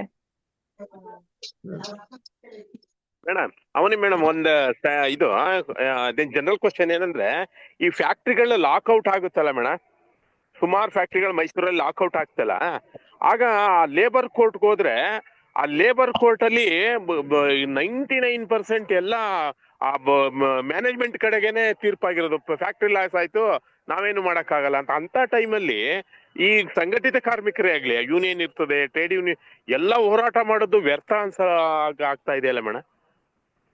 ಖಂಡಿತ ಸರ್, ಕಷ್ಟ ಆಗುತ್ತೆ. ಯಾಕಂದ್ರೆ ಈ ಲಾಕ್ಔಟ್ ನೋಡ್ಬೇಕಾಗಿದ್ರೆ ಸಹ ಆ ಥ್ರೆಶೋಲ್ಡ್ 100 ಇಂದ 300 ಶಿಫ್ಟ್ ಮಾಡಿದ್ದಾರೆ. ಸೊ ನೀವು 300 ತನಕ ಕಾರ್ಮಿಕರು ಇದ್ರೂ ಸಹ ನೀವು ಕ್ಲೋಸ್, ರಿಟ್ರೆಂಚ್ಮೆಂಟ್, ಲೇ ಆಫ್ ಮಾಡೋದಕ್ಕೆ ಯಾವ್ದೋ ಮುಂಚಿತವಾಗಿ ಅನುಮತಿ ಕೇಳೋದು ಅವಶ್ಯಕತೆ ಇಲ್ಲ. ಅದೇ ತರ ಲಾಕ್ಔಟ್ ಸಹ as good as in reply to a strike is not termed as illegal. So ಇದರಿಂದ ತುಂಬಾ ಕಷ್ಟ ಆಗುತ್ತೆ. ನಾವು ಇದನ್ನು ಕಾನೂನು ಹೆಂಗ್ ಡೆವಲಪ್ ಆಗುತ್ತೆ ಅಂತ ನೋಡ್ಬೇಕಾಗುತ್ತೆ. ಓಕೆ, ಅವನೇ ಅವರೇ ಇನ್ನೊಂದು ಪ್ರಶ್ನೆ. ಕನಿಷ್ಠ ವೇತನ ಮನೆ ಕೆಲಸಗಾರರಿಗೆ ಇದೆ ಹೇಳಿದ್ಮೇಲೆ ಆ ಕನಿಷ್ಠ ವೇತನದನ್ನ ಕಾರ್ಮಿಕರದ ಹಣ ಇದನ್ನ GDP-ಗೆ ಸೇರಿಸ್ತಾರಾ? Do they recognise them? ಅದ್ರ ಬಗ್ಗೆ ನಂಗೆ ಗೊತ್ತಿಲ್ಲ, GDP ಕ್ಯಾಲ್ಕುಲೇಷನ್ ಬಗ್ಗೆ. ಬಟ್ ಖಂಡಿತ ಅದು ಕನಿಷ್ಠ ವೇತನ, ಅದು ಎಂಪ್ಲಾಯ್ಮೆಂಟ್ ಶೆಡ್ಯೂಲ್ ಒಳಗಡೆ ಅವರು ಸ್ಪೆಸಿಫಿಕ್ ಆಗಿ ಮನೆ ಕೆಲಸಗಾರರಿಗೆ ಕನಿಷ್ಠ ವೇತನ ಸೆಟ್ ಮಾಡಿದ್ದಾರೆ. ಅದೇ ತರ ನೀವು ಕನಿಷ್ಠ ವೇತನ ಕಾನೂನು ಅಡಿಯಲ್ಲಿ ನೀವು ಯಾರಾದ್ರೂ ಮಾಲೀಕರು ಕೊಡ್ತಾ ಇಲ್ಲ ಅಂತಂದ್ರೆ ನೀವು ಇನ್ಸ್ಪೆಕ್ಷನ್ ಈಗ ಇನ್ಸ್ಪೆಕ್ಷನ್ ಸಹ ಇಲ್ಲ, ಬಟ್ ನೀವು ಇಂಪ್ಲಿಮೆಂಟೇಶನ್ ಮಾಡಕ್ಕೆ ಅಧಿಕಾರ ಇದೆ ಅಂತ ಕಾನೂನು ಒಳಗಡೆನೆ ಇದೆ. Okay, good. ಮಂತೂರ್ ಅವರೇ ಕೈ ಎತ್ಬಿಟ್ಟಿದ್ದೀರಲ್ಲ. ಗೋಪಾಲ್ ಸರ್ ಅವ್ರಿಗೊಂದು ಪ್ರಶ್ನೆ. ಗೋಪಾಲ್ ಸರ್ ಅವ್ರಿಗೆ, ಸರ್ ಜನೌಷಧದ ಬಗ್ಗೆ ಒಂದು ಚರ್ಚೆ ಆಗ್ತಿತ್ತಲ್ಲ, ಅದು ಏನಾಯ್ತು ಸರ್? ಜನೌಷಧಿ ಬೇಕು ನಮ್ಗೆ, ನಾವು ಅದನ್ನ ಡಿಪೆಂಡ್ ಮಾಡ್ತಾ ಇದ್ದೀವಿ. ಆದ್ರೆ ಜನೌಷಧಿ ಕೇಂದ್ರಗಳು ಜಿಲ್ಲಾ ಆಸ್ಪತ್ರೆ ಅಥವಾ ಅದ್ರ ಆವರಣದಲ್ಲಿ ಇರ್ಕೂಡ್ದು ಅಥವಾ ಹೊರಗಡೆ ಇರಬಾರ್ದು. ಅದು ಎಲ್ಲಿ ಪ್ರೈವೇಟ್ ಪ್ರಾಕ್ಟೀಷನರ್ಸ್ ಇದ್ದಾರೆ ಅಲ್ಲಿ ಇರಬೇಕು. ಯಾಕಂದ್ರೆ ಅಲ್ಲಿ ಖಾಸಗಿ ವಲಯದಲ್ಲಿ ಇರುವಂತಹ ಪ್ರೈವೇಟ್ ಪ್ರಾಕ್ಟೀಷನರ್ಗೆ ಉತ್ತಮ ಗುಣಮಟ್ಟ ಮತ್ತೆ ಜನರ ಕೈಗೆಟುಕೋ ಬೆಲೆಯಲ್ಲಿ ಔಷಧಿಗಳು ಲಭ್ಯ ಆಗಬೇಕು. ಆ ದಿಟ್ಟಿನಲ್ಲಿ ಇವಾಗ ತಮಿಳುನಾಡು ಸರ್ಕಾರ ಅದೇ ರೀತಿ ಮಾಡಿದೆ. ಸರ್ಕಾರಿ ಆಸ್ಪತ್ರೆ ಆವರಣದಲ್ಲಿ ಅಥವಾ ಅಲ್ಲಿ ಸುತ್ತಮುತ್ತಲ ಜನ ಔಷಧಿಗಳಿಲ್ಲ, ಎಲ್ಲಿ ಪ್ರೈವೇಟ್ ಪ್ರಾಕ್ಟೀಷನರ್ಸ್ ಜಾಸ್ತಿ ಇದ್ದಾರೆ ಅಲ್ಲಿ ಆ ಜನ ಔಷಧಿ ಕೇಂದ್ರಗಳನ್ನ ಹಾಕಲಾಗಿದೆ, ಅದಕ್ಕೆ ಪರ್ಮಿಷನ್ ಕೊಡಲಾಗಿದೆ, ಮತ್ತೆ ಅವರು ಆ ಔಷಧಿಗಳನ್ನ ವಿತರಿಸ್ತಾರೆ. Thank you.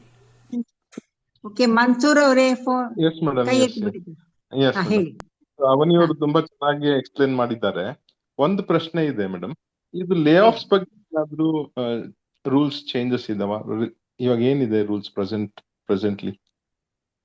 ಲೇ ಆಫ್ ಬಗ್ಗೆ ನೋಡ್ಬೇಕಾಗಿದ್ರೆ, ಲೇ ಆಫ್ ಸದ್ಯಕ್ಕೆ ಕಾನೂನು ಮತ್ತೆ ಹೊಸ ಕಾನೂನಲ್ಲಿ ಅಷ್ಟೊಂದು ವ್ಯತ್ಯಾಸ ಇಲ್ಲ. ಲೇ ಆಫ್ ಅಲ್ಲಿ ನೀವು 50% ಆಫ್ ವೇಜಸ್ ಕೊಡ್ಬೇಕಾಗುತ್ತೆ till the period of lay off. If you have a special agreement after 45 days ನೀವು ಲೇ ಆಫ್ ಕಾಂಪನ್ಸೇಷನ್ ಸ್ಟಾಪ್ ಮಾಡ್ಬೋದು. ಮತ್ತೆ ಲೇ ಆಫ್ ಕಾಂಪನ್ಸೇಷನ್ ಮತ್ತೆ ರಿಟ್ರೆಂಚ್ಮೆಂಟ್ ಕಾಂಪನ್ಸೇಷನ್ ಸೆಟ್ ಆಫ್ ಆಗ್ಬೋದು ಅಂತ ಇದೆ.